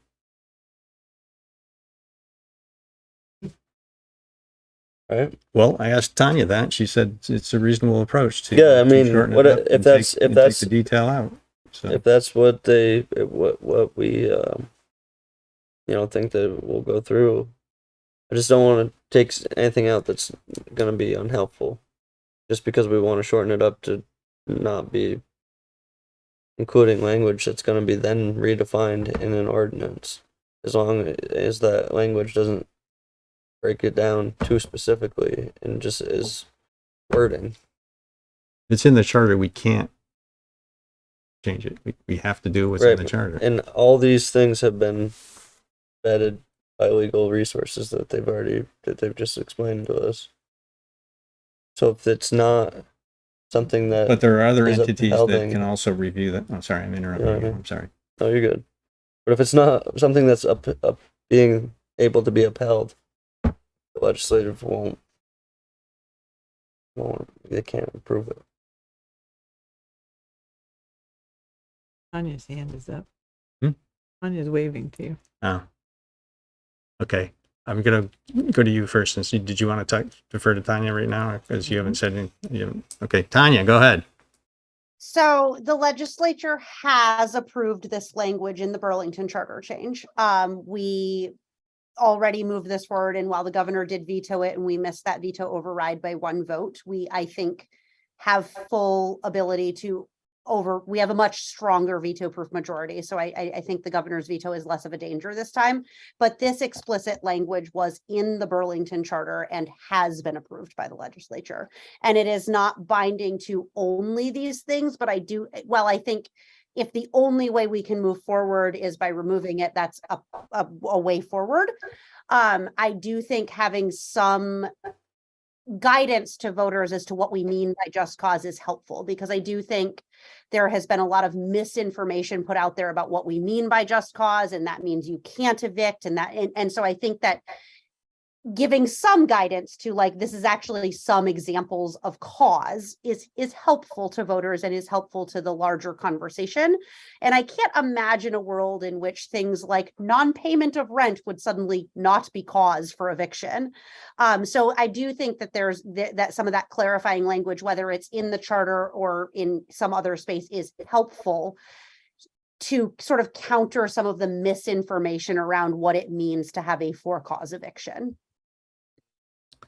All right, thanks, Tanya. That reminded me of something I actually wrote down here. I wrote skeleton language. Somebody said used that phrase, and I think it triggered me to think that maybe we need to ask town staff and/or I know our legal counsel has not reviewed this proposal to shorten it up dramatically. If there's other language that would be helpful to have in there, I think that, yeah, I'd support that. But I'm a little leery of having essentially the entire ordinance in the charter without, I completely get that this is an important thing, and I'm not trying to say let's not do it. I'm trying to figure out a way to do it that doesn't tie our hands in a way that we don't want them to be tied on something that we haven't foreseen. Don, what are you thinking? There needs to be an explanation attached so the voters understand what it is. Yeah. And I understand that, but I would also like to see a little bit of the language maybe used in the description of what just cause eviction is. Okay. But when we get to ordinance time, I want all of it in the ordinance. Yeah. I fully support that. That would be my. Yeah. That, And I'm glad you spoke up and waved your hand frantically because you reminded me. It's written right here, skeleton language. That if there's something in there that makes it a little clearer, makes it a little more palatable, makes it right so that people understand what it is. Right. You're right, because if all they look is at the question and it says just You're what does it mean? Yeah, that's a very good point. and that I can do. So is that a reasonable request to look for some skeleton language? That Yeah, I think we can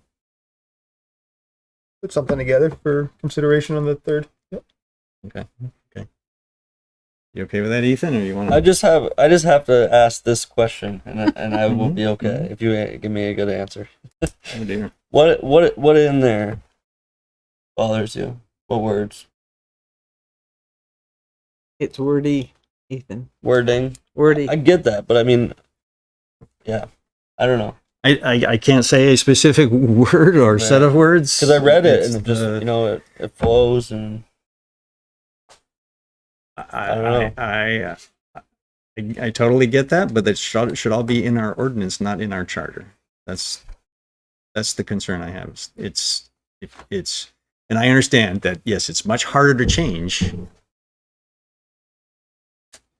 And there's probably pros to that and there's cons to that, right? If you put it in your charter, it's a much more difficult process to change. If you give yourself the authority to establish an ordinance and then put the detail in the ordinance, then it's something that's more flexible to the needs that we run into. Follow up for you just quickly. Yeah. But if as we were talking about, it says to provide by ordinance projections for residential tenants as defined in Chapter 137 of Title 9 Vermont statutes, and then it goes on to list things that are there in our as I understand, we were saying we wanted to leave that first section. So I've asked Without Greg the- if he right. can come back with a recommendation of what language would be Because I just that we wanted could put to in there that doesn't restrict us to then be free in the future to have the ordinance look like what we want it to look like, or what the select board. I shouldn't say we because it might not be me. Right. Okay. So I just wanted to add that, and maybe Anya can clarify if I'm not making sense, but if we include that first sentence and say we remove the other words because we don't want it to be too specific, everything in Chapter 137, Title 9 will be included in the charter, regardless if we put the words There's a in there reference or to not. it, yeah. The reference to it, yeah. So that's That's established. kind of where I that's was like, established it law. doesn't That's established law. So remove words, but it's still So that would be part of Same. your description, Ethan. it's the same title, yeah. So that was, I guess, to clarify a little bit better, because I'm sorry, it's just kind of scattered. yeah. But if we are okay with saying Chapter 137, Title 9, I believe that all the material in Chapter 137, Title 9 shall be included in the charter, because we're referencing the statute anyways. When I looked up Maybe Tanya can clarify this, but when I checked chapter 137, title 9, that's the definition. So that's defining what a What the residential words. tenant is. And then from there, it says residential tenants can't be evicted without just cause. But that chapter 137, title 9, that defines what residential tenants cannot be evicted without cause. That's how I read it. Yes, so the title you're pointing to does define what a residential tenant is in Vermont state law. And generally speaking, if a charter doesn't, state law applies unless a charter goes beyond that or changes that. So in most instances, we don't actually have to reference like, oh, this state law applies because the charter supersedes state law. And if there's no charter space in place, then state law presides. That's the whole point of the charter. And so again, I do think it's important to, yes, there are some listed things there, but it's shall include this, but not limited to. So it doesn't limit the ordinance to looking at more just cause. It just sort of names like these are some just causes, like breaking the law or violating the lease or not paying rent. So again, I think, yes, Greg, you're correct. The title we're pointing to defines what a resident is, what a tenant is. In any instance where a charter doesn't go outside of state law, then state law just automatically applies. Yeah, state law applies whether it's in our charter or not, or whether we reference it in our charter or not. Yeah, unless we're modifying that state law, and that's the purpose of the charter. Yeah. Didn't have time to look up the 137 Title 9. I just didn't know if that had anything to do with just cause eviction.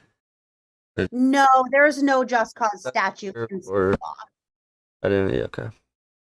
I didn't know if there was a definition of just cause, but there's not. Not in state law. The American Bar Association and some other organizations have like put out legal opinions on what that definition is, which was how a lot of this charter language was crafted. But in state law, there is no definition. I just wanted to reiterate that a skeleton language to start it, you can put in all the extra, you could put in the ordinance as proposed if you wanted in your information for that particular vote. Mhm. But it's not a popular position, but there are a lot of landlords out there and it may have been vetted on one end legally, but they'll be prepared on the other end and just don't want to open the town up to be the first to be legally challenged for something. So I think that just the skeleton language and provide all the information of what it could go from there. You could do it verbatim if you want, but do that after it's approved by the voters. Because you can put out whatever information you want and information for you're voting on this, and here's all the information for every article that you vote on.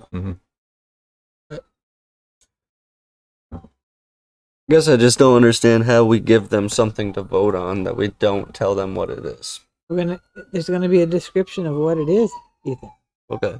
Like a clear, It has to be right. a clear, definitive, Right, this so- is what we mean. Right, so there'll be a question on the Not, ballot. it that could be says this or this that- or this. Yeah, the language of the charter change all has to be provided. They have to have that, but we will also provide information about what it really means. Okay. It's like there's a question on there that says, do you approve the ballot of the budget of this amount? And then we have them a whole booklet with all the budget detail of the is, ballot. So yeah, we'll, But we're also be having 2 hearings on it, right? Right. Is that Yeah, a correct? couple of So hearings, they can yeah. ask at that point too. I feel more comfortable after that conversation. I just think it's Okay. very important that we Right. have a Yep. definitive direction that we go towards. all right, any more on that? Okay, recall. We have where you want to go on that? So okay, I'll go ahead and start. I'm supportive of the 15% of registered voters, and I'm supportive of the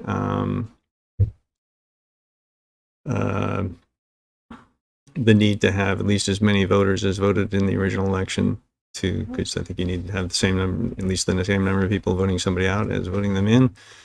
And I'm not in favor of having the BCA in the middle of it. And I also like to see the list of reasons removed, because I think those could be challenged, and I really think that the voters should be able to, for whatever the reason they choose, remove somebody. And I do support the appointment of somebody to replace the recalled one, rather than forcing 2 elections for any recall. Yeah. Everybody okay with that? Yeah, I'd just like to add the 60 days and 60 days, yeah. the recall provision about once in 12 months. Those are the 2 things that I think need to be in there. Yeah, I agree. Yeah. For the sake of the town, $20,000 of whack, and maybe one member that they're specifically after that may or may not have actually done anything. Right. Because you could have a vote and then they could have a new petition the next day, per se. I know it's unlikely, but you could be in a vicious cycle of. They happen all the time in California, right? Continuous It's too easy to do it. recalls. It happened in Essex with the virgin vote. All right. Can I just make sure I have that? 15% for the petition, And it's registered voters. registered voters. Active registered Registered. voters. Because non-active Challenge. registered vote. Challenge voters can vote. No list of reasons. No Board of Civil Authority involvement. 60 days to hold the vote after the petition's verified, and it can happen once per 12 months per select board member. 60 days to receive the signatures for the petition, right?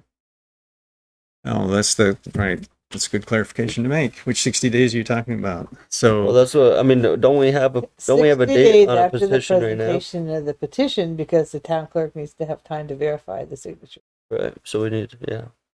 But so that brings me to ask a question. Do we have a requirement is there due process for a petition right now on a time requirement?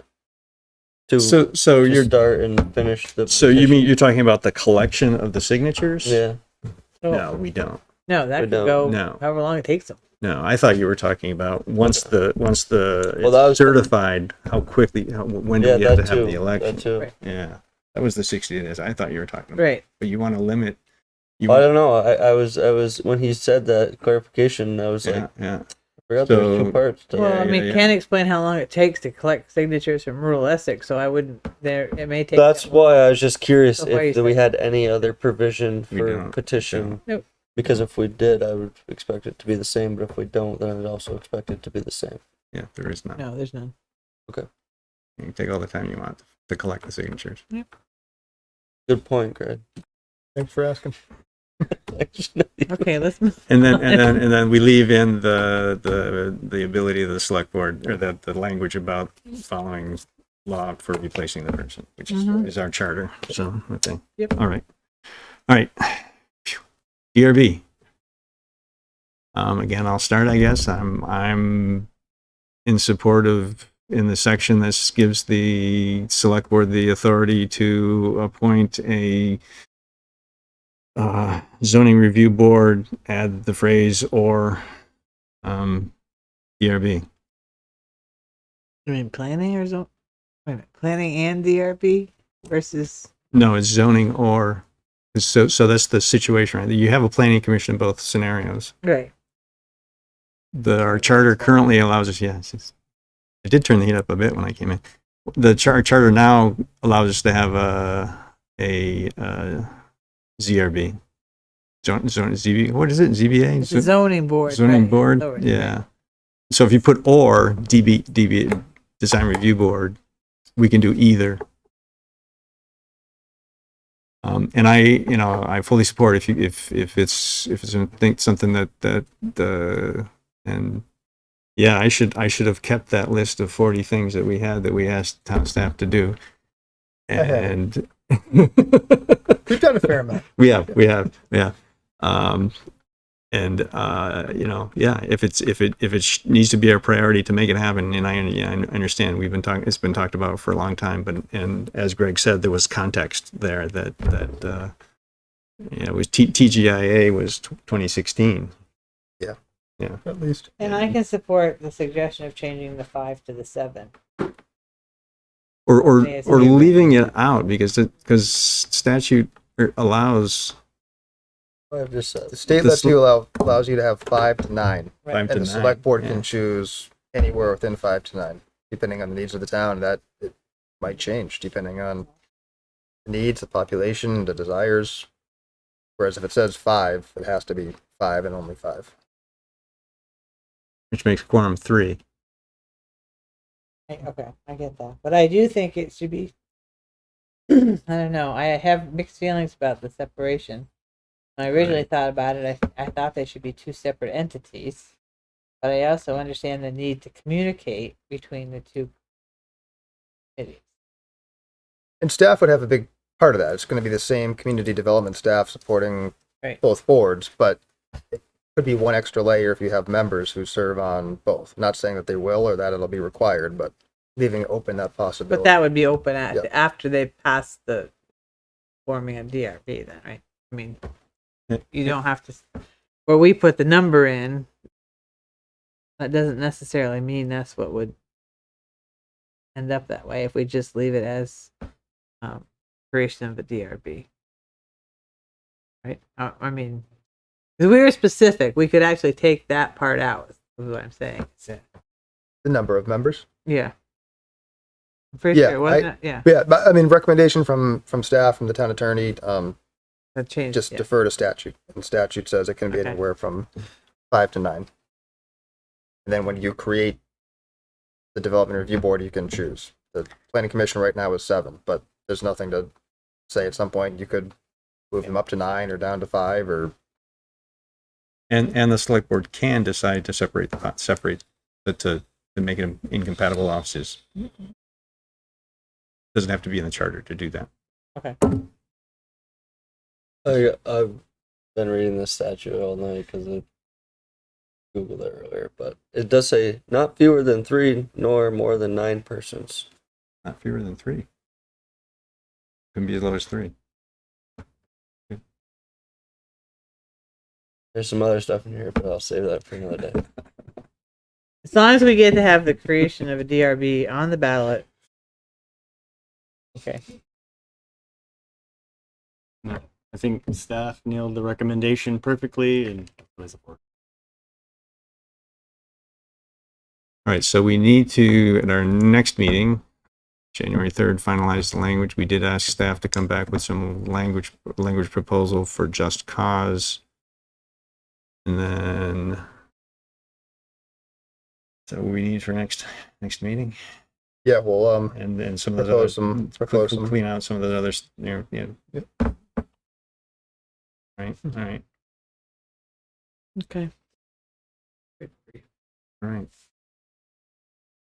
Do you need anything else from us on this right now? I think I'm all set. Thank you. Okay, all right, that was business item A, yes. All right, so moving on to 5B, presentation and proposed fiscal year 2024 capital budget and 5-year plan. Is that you, Aaron?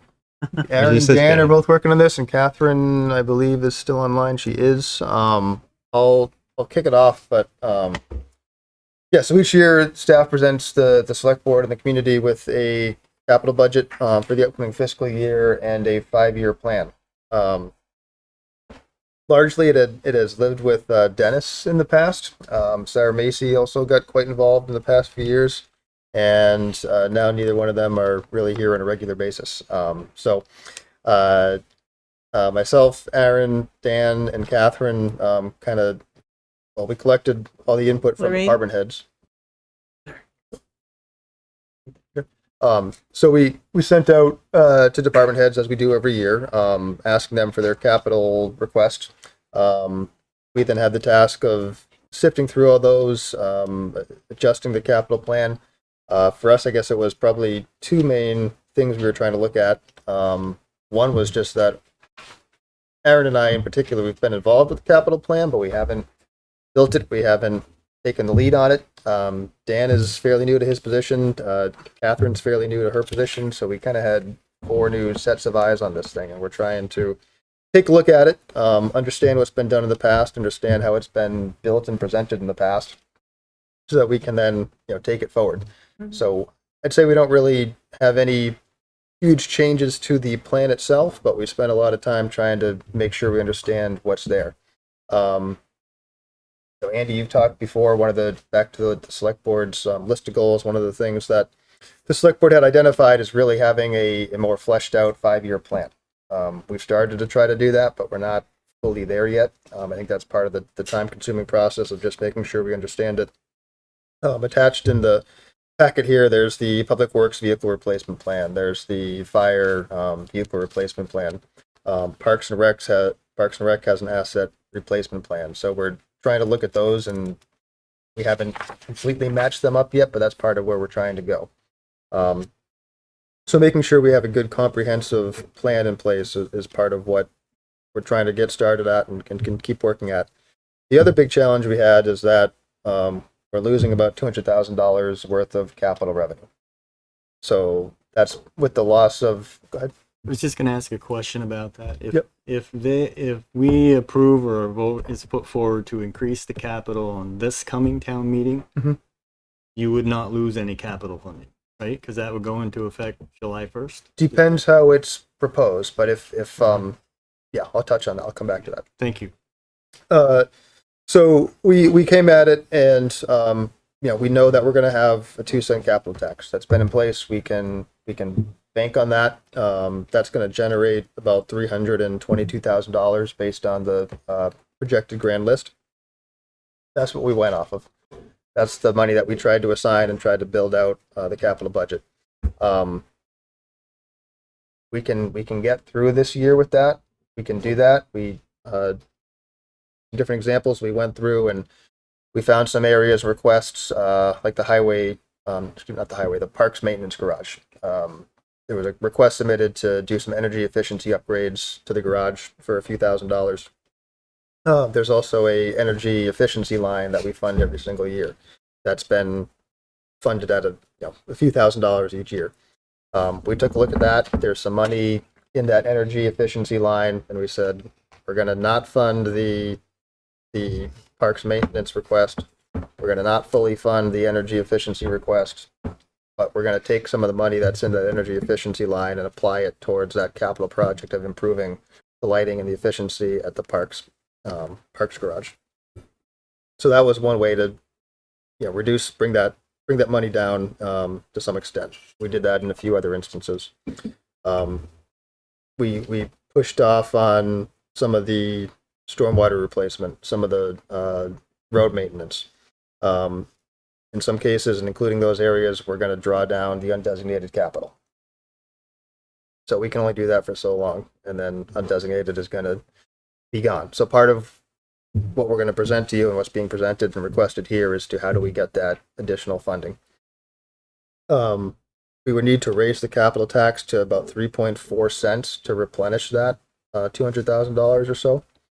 So kind of yes, if that is approved, if that goes to voters, if it gets approved, then yes, we would have another $200,000 or so in the capital budget to do this. Our recommendation was 3.5%. Partially, it's a round number. It's close to that 3.4, and it's also looking down the road. And Aaron can speak to this.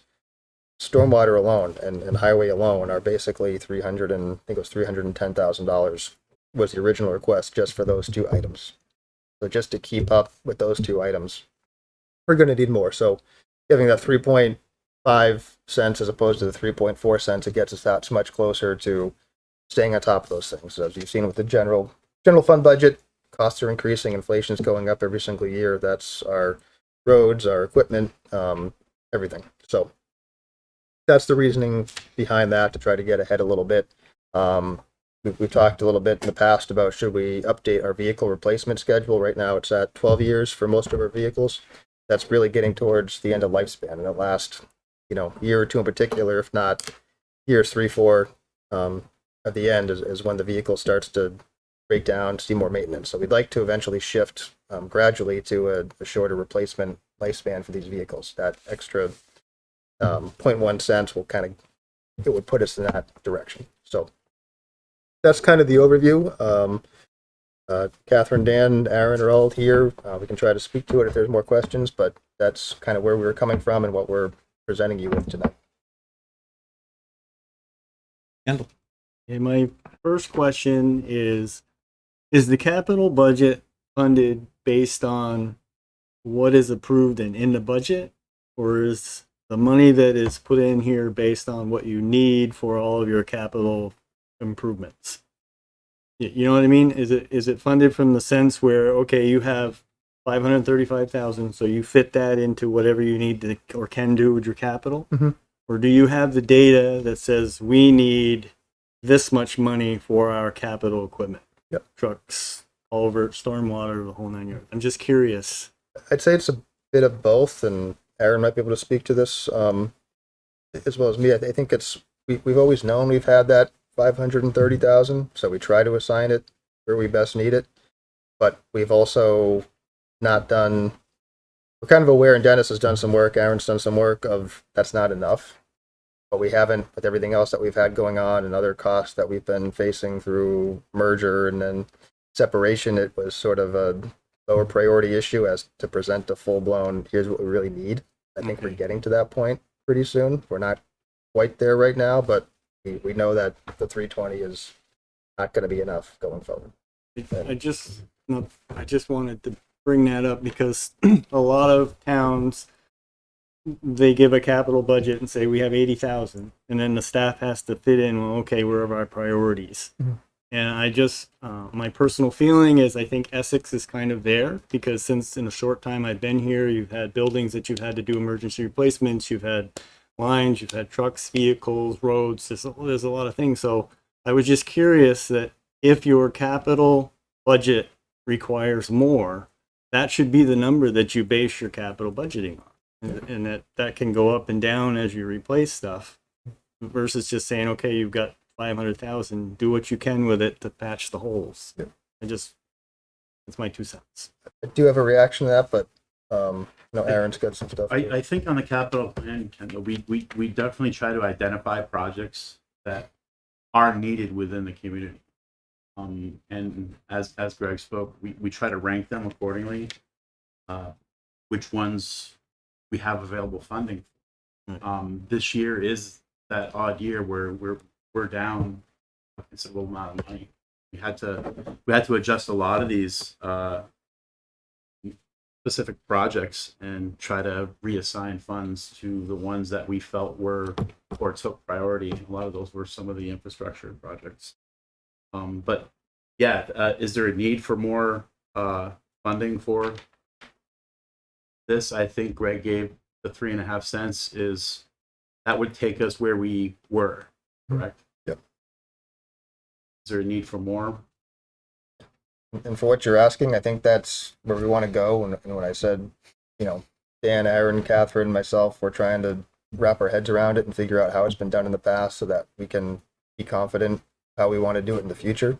I think that's part of where we want to go in the future is really nailing down what those needs are and at least putting a price tag on them. If not, to at least say this is what we need. We may not be able to fund it, but this is what we need, and have that conversation.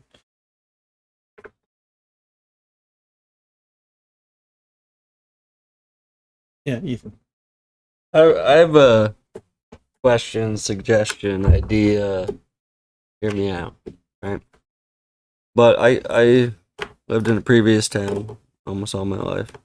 I got to vote there the first couple of years before I moved here. I have a question. It's kind of an idea. I'm gonna give it to you. If you had the ability, and I know we have the ability, say, I'm gonna use the grader as an example. I know we just replaced it and it's a beautiful piece of machinery and I'm very appreciative for it. But in this scenario where I was before, right? And we voted and this was approved for a grader. If you come up on a capital plan, especially this year, and you're short money, right? And you can say, and I see in here for your subtotal equipment, we got $25,000, which we know is not enough to replace anything. But if you had a piece of equipment, if you had a plow truck, if you had an excavator, if you had a grader, we're using a grader for an example here, and you put it as a ballot item, and it could be fund balance or it could come out of the budget or whatever, and you said, do the voters of Essex Town approve this item? Then that frees up money out of your capital plan and gives you something that you need, rather than keeping money for year after year, which $25,000 isn't going to save up. So when I see this, that was the first question I had was, what is your equipment plan with $25,000 a year? How do you plan on buying anything? Quick clarification there. Yes, there's 25,000 in equipment proposed from capital. Most of the equipment comes from operating transfers. So there's 100 and some odd, 150 out of the general budget. 200 for public works, 210. So that's where a lot of the equipment replacement cost gets built in.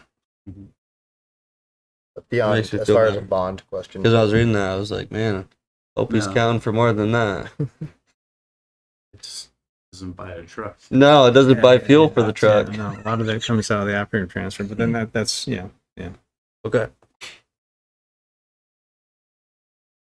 And My idea is still valid though for future. so though we have always interpreted the language in our charter to say that from a budget standpoint, there's only one number that the voters approve, and that we don't do line items at town meeting. You don't have specific dollar amount things. I don't get to pick and choose. You don't get to pick. It's just one number. And so unless it's a bond, I don't know, we would bond for one vehicle. I don't think we'd ever do that. It has to be buried in the budget. And that's a 100% legal This is standpoint of the, our charter. the way we've always interpreted it. as far as the questions, yeah, that's how we've always done it. I think the question of whether or not it's bond or not bond, or do we fund stuff through bonds or do we fund stuff through capital?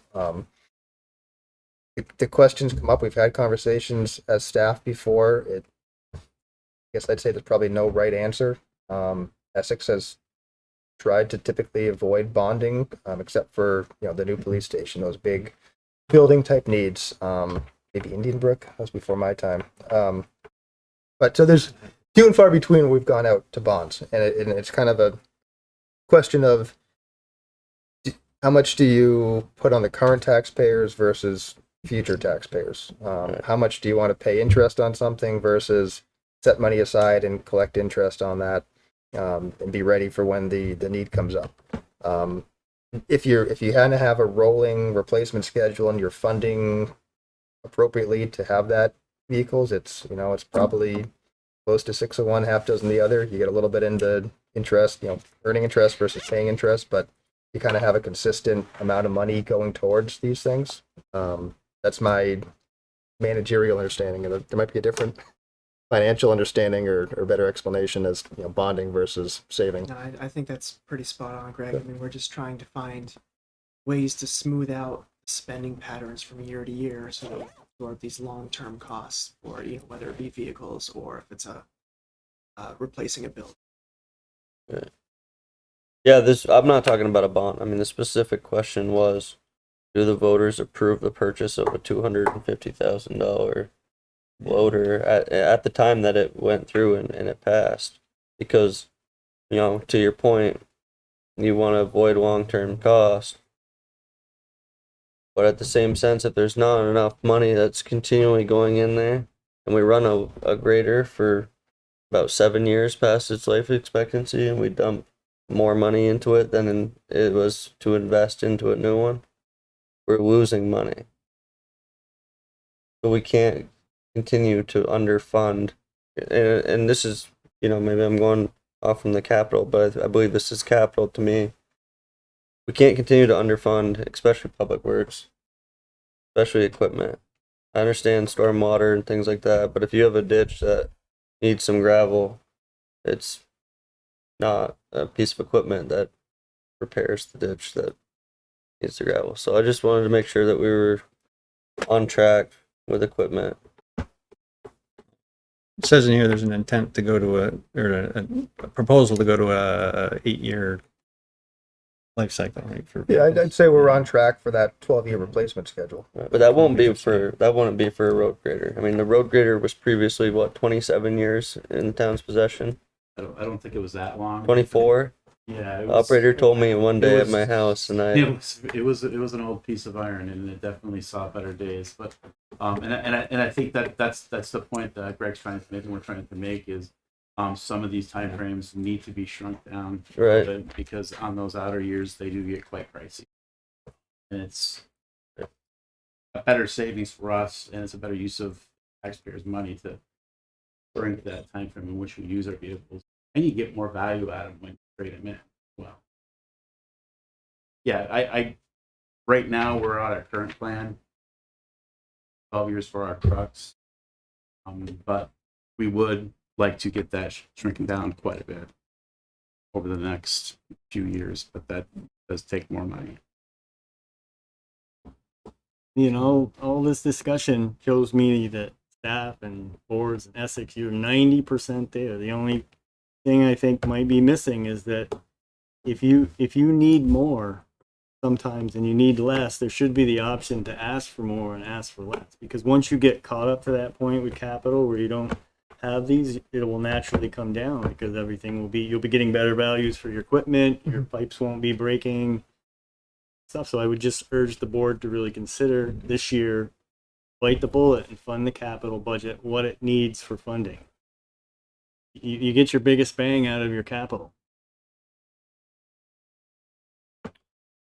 And I would just add that if we're looking at a 20% plus increase, a few more percentages to increase the capital tax isn't really going to make a big difference, but it can make a big difference in the future going forward. Any thoughts? I just have a question for Aaron. On the stormwater, the property owners of the shared maintenance, you said there was 7. Have they been approached about sharing the costs, repairs, needed repairs? For which It project? said that at the end of your report on the stormwater, it said, no, I got back and find it. Oh, is that the memo? Print the little, whatever you, yes. You were telling about all the costs and all the projects, and at the end you stated that under the town's MS4 permit, the town is responsible or partially responsible for the maintenance of the 34 stormwater thing. Anyway, it says that 7 of those are shared agreements, shared maintenance agreements. And I'm curious if those 7 shared maintenance agreements have been approached about sharing in the cost of some of it. So when we do go after, or we need to improve or do any maintenance work on any of those where we do have shared maintenance agreements, most of those are through HSAs, we would be looking for at least proportionately our flows to it and then their flows. I don't know the exact language in those agreements, but there would be a cost sharing for at least those that where we have. The others, we don't have any maintenance agreements in there. And since we've taken them over, we will be responsible. And I'm sorry, what is an HSA? Homeowners Association. Oh, okay. Okay, thank you. Health savings account. Yeah, Yeah, Well, you did, and I was like, I know what an HOA is, but I did not know what an SSA. that charter thing really took the wind out of me. Sorry. Really did. I can imagine what it did to you folks. Yeah, that's So, Greg, you said that there was a 322,000 number that you put out there. That's the number we're getting from the 2-cent tax on the reduced grand list. Is that what? Correct. Okay, and we're pretty much keeping operating transfers about level with last year. Correct. We level funded all operating transfers except fire was one exception, but we took we basically shifted a radial line from a cost into capital. So it's really a net zero, but that's basically, yes, we're level funding all Yeah. transfers to capital. And so the suggestion, the proposal that you're likely going to come to us with to propose a capital tax increase is not accounted for in this plan. Is that correct? Correct. Yeah. Okay. So that gets to some, I think what you're saying is if the voters approve that capital increase, then it does more fully fund, because it would be we're talking, you know, Doesn't go till if, next year though. if it's, that's what it says, the well, we are talking about next year, right? I mean, when Well, what I'm saying is though, if they vote on it, it's not does it immediately go into effect or is it following? we've already It would take gotten effect our, with the fiscal 24 tax rate. So it would kick in July 1st of 2020. so September tax 23, bill would reflect it, 23. because you already have your March tax bill. Right. I Right? thought, You okay. can't affect that one. Okay. And so, yeah, and so the budget that will be go before the voters on town meeting day includes capital transfers of 466 or 470,000. And then there's the 322 that we're getting from the 2 cents. We'll get an additional, didn't do the math yet, if the other capital tax, the additional capital tax approves. And so it's probably better planning to not plan on it until you have it. Right. So And you know, if you look at the charts in there about what was requested versus what was funded, Mm-hmm. the request came in at about $530,000. So if that was replenished, our first starting point, we would need to go back and say, okay, where did we cut? Let's replace some of that stuff. You know, something like the, So yeah. So what would the impact on that? You took the $40,000 out of park facility. So what's the impact going to be with that? You know? Part of the, you know, that's one where there's some money in rec impact fees that are available. So we can get through a year, maybe two. I forget how much is in rec impact fees, but it was enough to. Yeah, I think it's in the year or two range, Greg, where it's Yep. 70, 80 maybe. Yep. Mm-hmm. it doesn't affect the spend. The money's just coming from somewhere else. Okay. In that case, there Right. are, I think there are sure there are others that we're Okay. not going to be spending because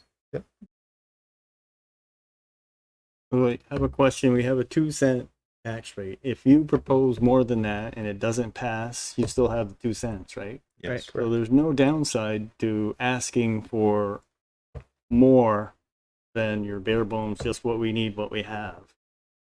Would you be able to come up with a number in a short period of time before you needed to approve this as far as what you would need to fully fund the capital beyond what you have in here? Because you've already got the budget all set up where if you don't change the 2 cents, you've already taken care of where you would cut, where you would move it. Mm-hmm. But if you got more, just for a better number, because you proposed the 3.39, I believe it is, but 3.5. I'm curious what would be the tax number that would fully fund the capital budget. Yeah. I'd love to say we could.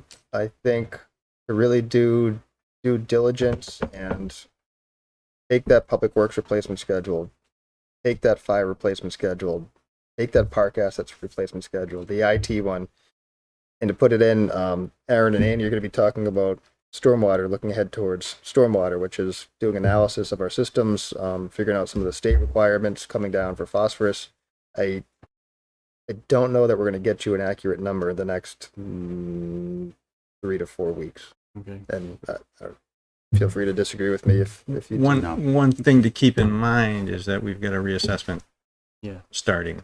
So when that happens, that capital tax number becomes bigger because it's likely that folks' assessments are going to go up. Yeah.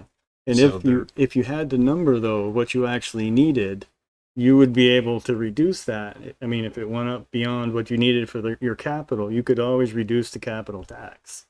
Well, the other thing we've talked about is some of these operating transfers. Do at some point we Yeah. raise the capital tax and raise the, lower the general fund by the same amount. So you're shifting more of the capital into capital. Is it more transparent? Is it Yeah, Yeah, and that makes it very transparent because for the lay person like me, you look at capital, it's like, well, they're going to replace this.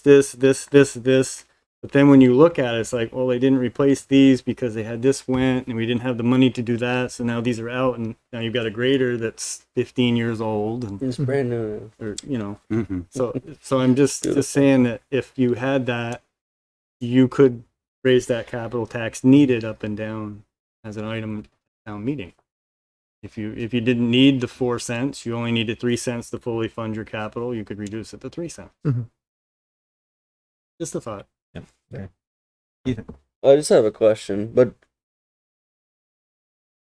I might be jumping ahead to the next item. But is $100,000 still 1%? Roughly. Yeah, it was like 90 to 100. Yeah, 90 to 100 range is still 1% for the operating budget.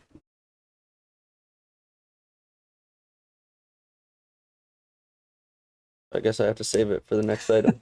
Okay, so yeah, right. So yeah, right. Just a question. Fund balance is a factor in this as well. Yes. So So are you looking for action on this, or is this just the presentation? This is just presentation. We'll bring it back again. We typically warn a public hearing for capital and the question of whether or not to put a question on the ballot to increase the capital tax. That'll have to be part of your discussions as you finalize the town meeting ballot. So I did go back and look. I think I sent you all the information that I collected about what was on previous town meetings, and the last time the capital tax was changed, it was not a floor vote, it was a ballot vote. So That's right. I think that makes sense to do that. Mm-hmm. Question I have though is we still have a highway tax. We just set the tax rate at 0. Correct. Might be I don't know if we can just turn the highway tax back on. That was what, 1%?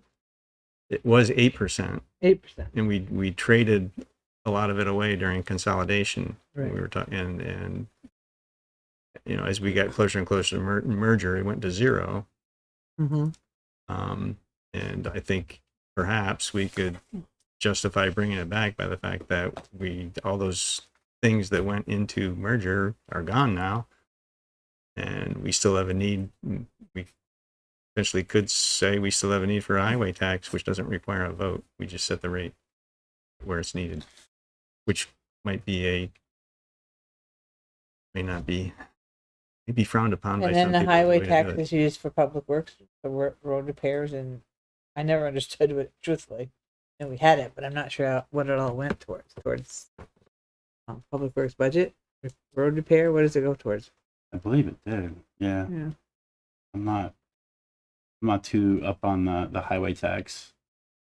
I know we had it, and I know there was some issues with regards to village town. There was a Hey, question about it was town outside the village only, Yeah. and Greg and I were talking about this a while back, and then I've got to go back and I'm a lousy researcher because I don't document where I find things.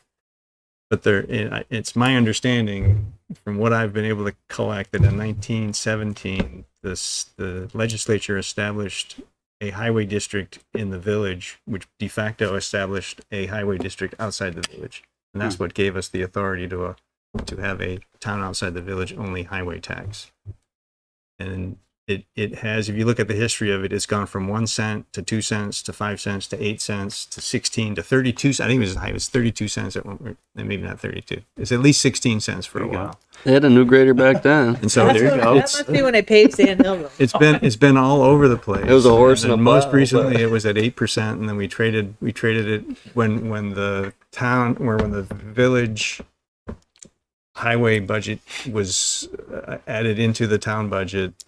The town outside the village tax was reduced to offset some of the impact of that. Yeah, that's what I remember. And then within the last couple of years, we traded it away completely. When they put their rolling stock, we put village rolling stock into the town budget. That was when the last penny went away but now that that's all gone back there with next year, I don't know whether we want to consider bringing that highway tax Do we back. have that mechanism still in place, or is it? I think we Still on the boat? probably do, but we'd have to do some more digging. It's worth investigating and taking a look into. I don't think it was never voted out, so it would still be there. It Never would just voted have to out, be. right. It would have to be charged. Yeah. Right. And when the tax rate was changed, it was it was voted on as part of the budget, wasn't it? That's right. It was voted as part of the budget because we included it because it was a revenue source in the budget. That's how I think that's how the numbers were changed. Now that I think about it, could be. So I don't know if it would. I don't know if it's a reasonable strategy or not. Just wanted to bring it back because we still technically on the books. Be worth looking into. Yeah, and just to continue on it, just to kind of, I did put that memo in the back there just to kind of give some of the gravity of which we're trying to address some of the problems we do have in our infrastructure. Last year really hurt us pretty bad. For $400,000, try to come up with that, even out of our undesignated, it's a substantial amount of money. We're the amounts that we did cut from, at least speaking to stormwater and highway, they hurt, but they're doable. But it's not something we can sustain. So, Especially if you have another major break. or if there's another sinkhole forming somewhere that we just haven't seen yet. And I would just say that the highway tax is 20th century technology. Your 21st is capital tax.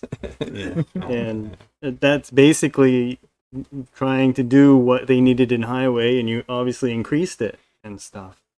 But if you get your capital number, then you know that you're funding your capital. You're still going to have years where you'll spend too much, but you'll still get the amount that you'll need based on how you shuffle your items. So I think it's the more transparent way to do it, probably. and it's very much transparent, because for the layman, you look, there's capital transfers in the operating budget, and then there's a capital budget, but the capital budget's not fully funded because it gets operating transfer. It's very confusing. Yeah. I know that I can say that Essex is the envy of a lot of towns, because you guys have a capital tax that every taxpayer pays into your capital to be used for all the towns. So there's no separation between whether it goes to stormwater or highway or a building, and there's a lot of towns that have really tried to get to that point. So, and as a taxpayer, you know that 2 cents is funding your infrastructure, your buildings, everything in the town. Everybody's paying it.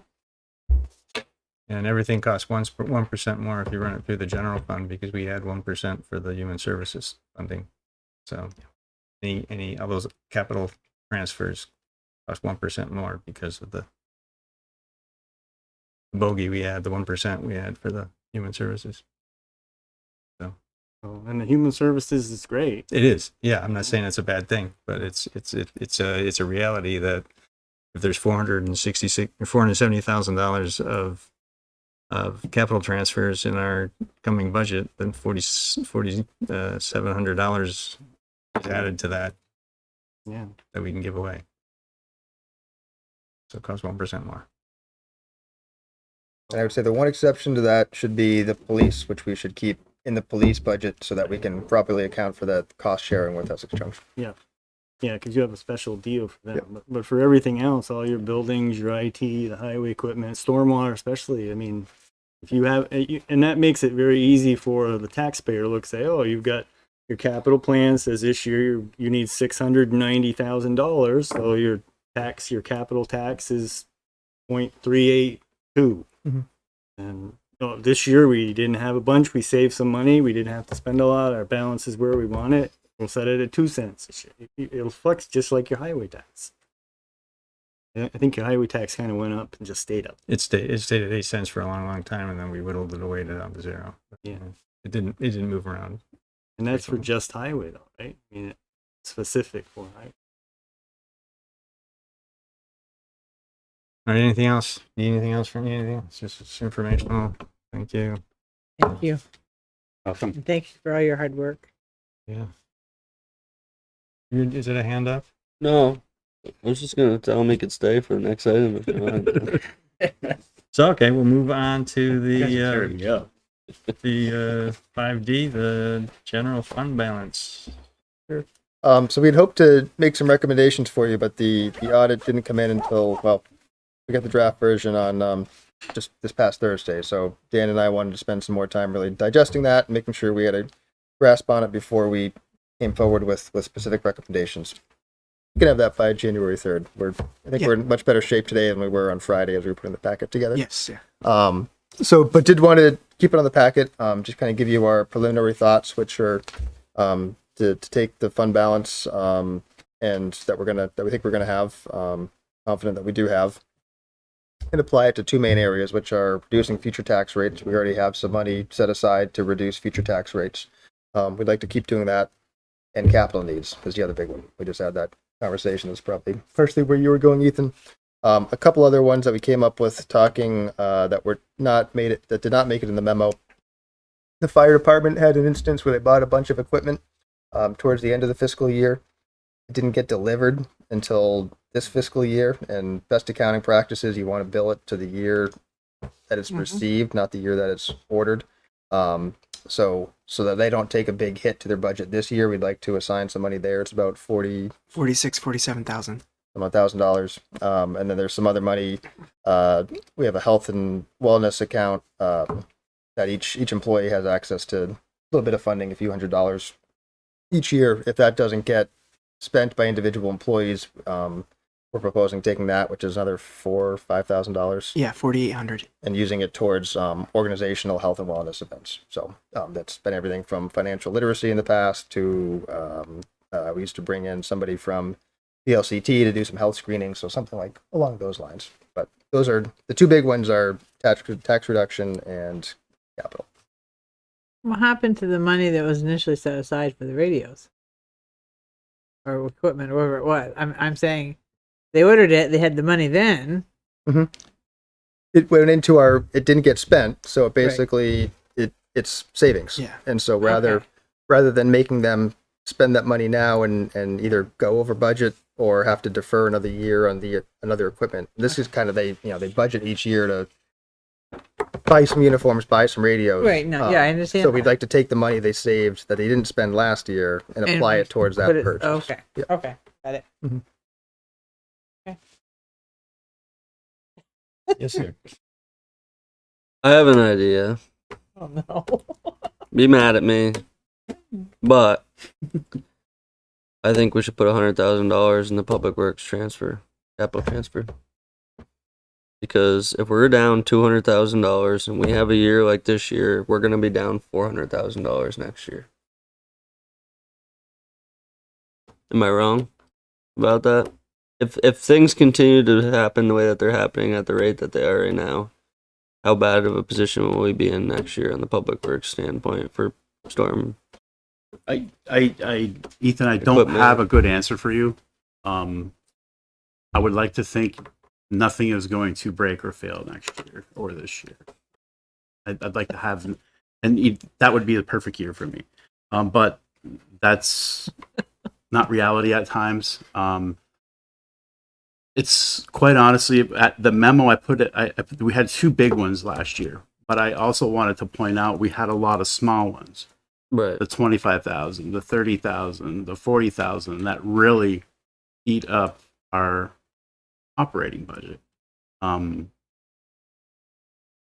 Capital is a way where we can take a big dent at some of these future sinkholes or conditions or issues we have with our existing infrastructure that we're finding when we're televising our system at this point. We can start prioritizing those a little sooner and then getting the work done on those. So, do I think there's going to be another big one? I don't know. I can't answer that. Is there a possibility? There's always a possibility of something like that happening again. So our next meeting, we'll get a list of what's available for fund balance. I think that's the time that we can make those recommendations. We can.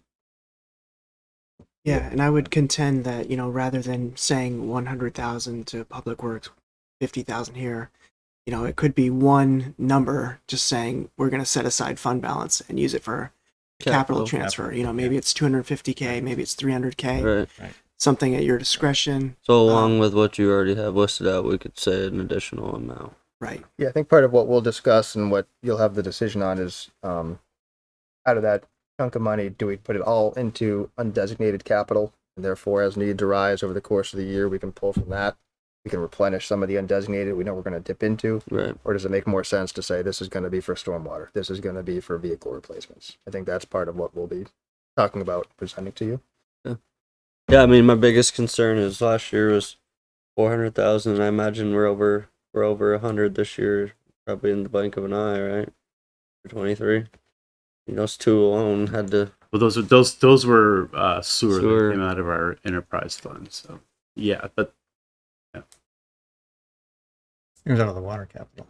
yeah, So if you're to a not- certain if you're not extent, I mean, connected there is to a cost If to you're not the connected to town water or town sewer, you're not paying taxpayer. for that.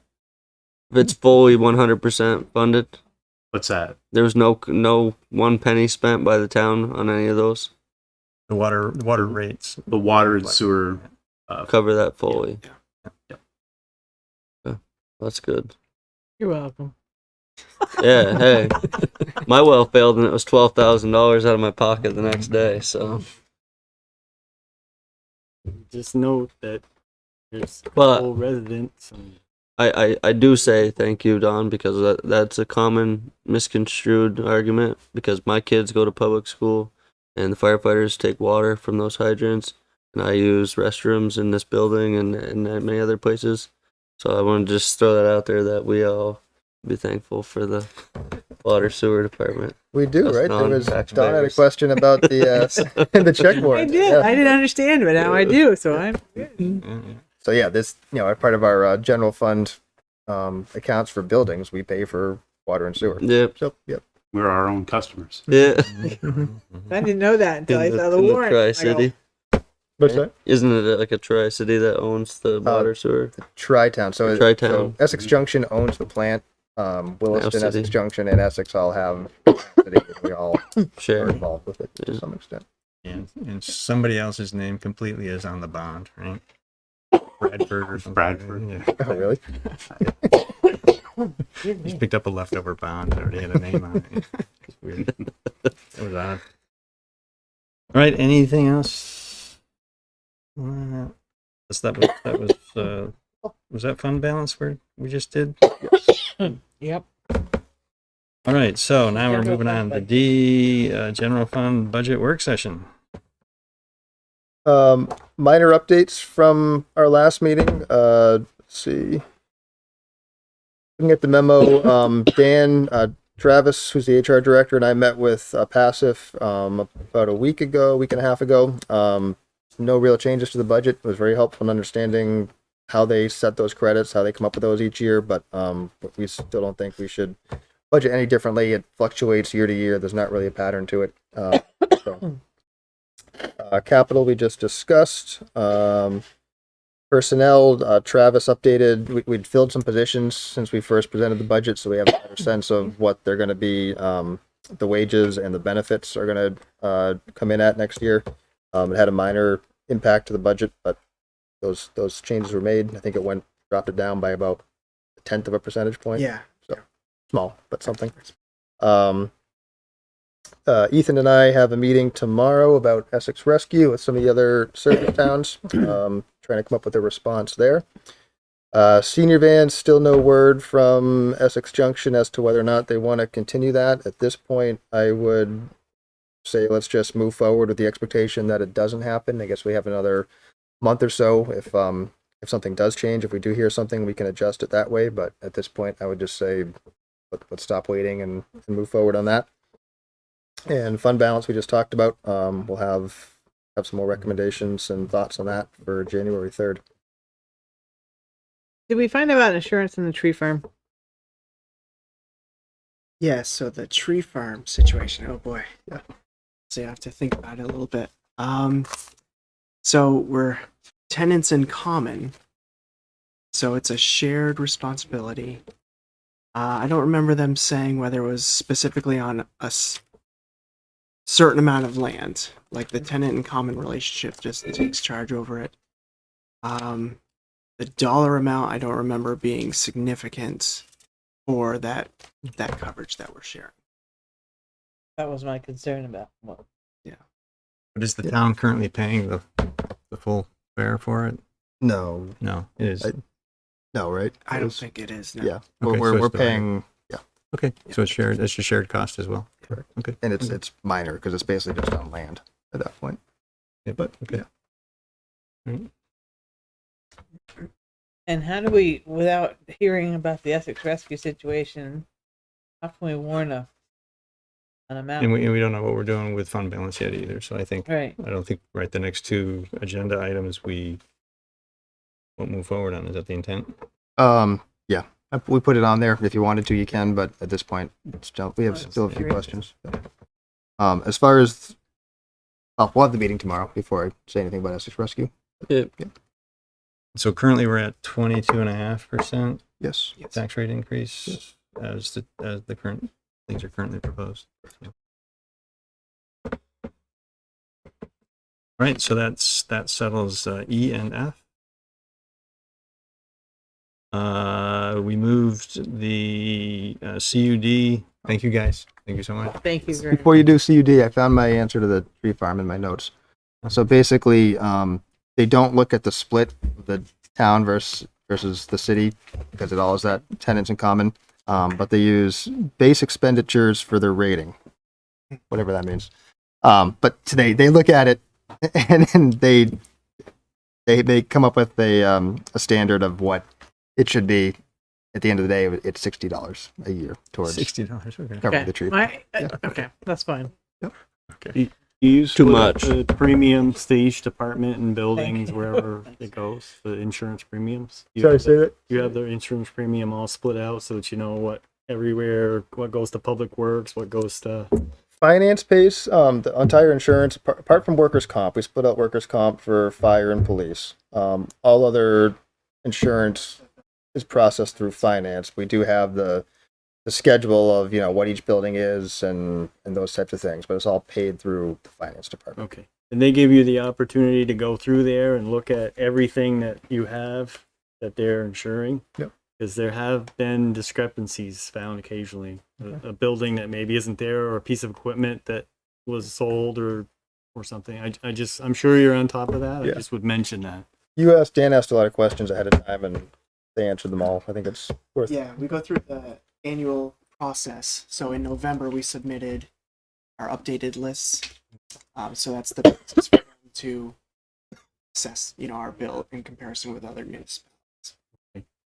I know that you guys do that. Sometimes what you get back from your insurance, they may not have it. They fail occasionally to update their list for you have, even though you submit the list. So like I said, I'm sure you're all set, but it never hurts to look. Sure. Again. Thanks, Dan. All right. CUD.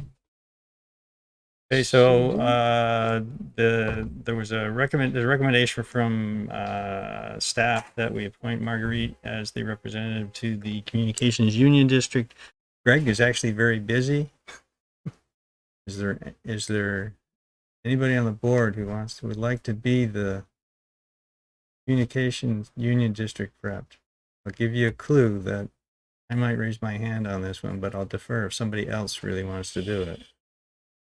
I was gonna say I would if nobody wants to do it, but if you want to do it, you have more time than I do. My most recent job at Global Foundries was involved with optical fiber, so I have some Perfect. experience in it. I have no problem, Andy, with that. I have a conflict of interest anyway. My father-in-law works for Burlington Telecom. So So Andy, somebody want to make a motion to? I make the motion that we appoint Marguerite as our representative and Andy as the alternate to the new CCC, Chittenden County Communications Union District. Second. Thank you, Don. Thank you, Kendall. Any further discussion? Those in favor, please say aye. Aye. Aye. Opposed, say nay.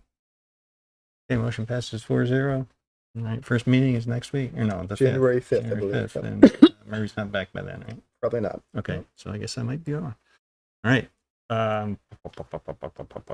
We'll come back to executive session discussion in a minute, but consent agenda. Make the motion, we accept the consent agenda as presented. Thank you, Don. Thank you, Ethan. Any further discussion? Probably do, I'm not down there yet. What? I said I probably have a comment, but my computer's scrolling down through stuff. It was the check warrants and it was bid approval and health officer. Oh, and you pulled the communication out. Yep, pull that one out. I'm good. All right, all those in favor, please say aye. Aye. Opposed, say nay. Yep, I've corrected my language here because you asked that question. Motion passes 4-0. Reading file. The Any question would have been that the excavation came in quite a bit lower. That's great. Wow. That's good. Thank you. Okay, for reading file. Board member comment. Board member comments. I asked this question about the historic preservation thing, and it's for the water tower. It doesn't actually say in there anywhere, but it's for the restoration of the roof of the water tower over in Allen. So we did get one. We did, yes. That's awesome. It was denied a year. Yeah, see, Yeah, the it's been- first yeah. time they applied was denied, and this is their second time around. That's, yeah, Anne Gray deserves a ton of credit from the Historical Society. She's been tracking down every available grant and putting in tons of applications, and so major kudos to her for getting this one. Well worth the effort. Thank you. That's great.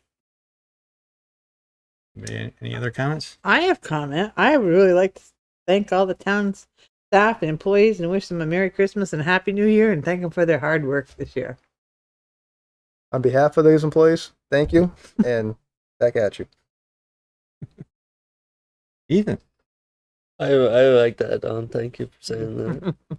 And I made another trip down the road in my tractor, and then about our discussion there, and that it is Irene Drive. Yep. So this baffles me, right? Because I've driven by there a million times. I've never paid attention enough to see this until I'm in my tractor, and there's people trying to cross the road. Well, when you approach that crosswalk that's not painted on the road, there's crosswalk ahead signs and no crosswalk signs at all. Just crosswalk aheads. So no lines. I had that on the agenda to have a letter from the select board go to VTrans. I just ran out of time. No, it's to draft fine. it I up. just So it's there. Aaron's done a little bit of prep work on it already. We are going to have to go to VTrans. It's a state highway. We're going to have to request permission to do that. That's going to come from the select board. That's the letter that has to get drafted up. So that's what you'll see. Hopefully at your next meeting of requesting flashing beacons, the crosswalk in the road to try to pursue that. But it does have to go through VTrans, and it's going to be a request from the select board to make that happen. But is it a key thing to point out to them that there's actually a signs that say crosswalk ahead? Yeah, and that'd there's be a no good crosswalk. yeah, there's no sign, there's no marking. It's just crosswalk ahead. Yeah. And maybe it was there and it got faded and and- nobody repainted. I don't know. So maybe it's easy. I looked Maybe for it's easy. broken poles or anything like that. There's nothing. Huh. Because I was like, how did I never notice That's this? an amazing find. Yeah. I'm going to look for that when I've driven by every single day, twice a day. All right, That so was it. let's, any other comments? Yep. If anybody off? Somebody got the, I make the motion. The select board enter executive session to discuss the negotiation or securing a real estate purchase or lease options in accordance with 1 VSA section 313A2 and to include the town manager. thank you, Second. Don. Do I have a second? Second. Thank you, Ethan. Any further discussion? Any discussion at all? We will not be coming back after this, right? Other than to adjourn. Do we need to come back here to adjourn? No, we can adjourn from up there. You can. So there's no more additional. Scott, you can leave, and we're not going to make any Ken motions. doesn't need to hang around We didn't and- warn that we were going to do anything, so we won't. Good night, Gina. And so, all those in favor, please say aye. Aye. Aye. Opposed, say nay. Okay, motion passes 4-0. We'll adjourn upstairs.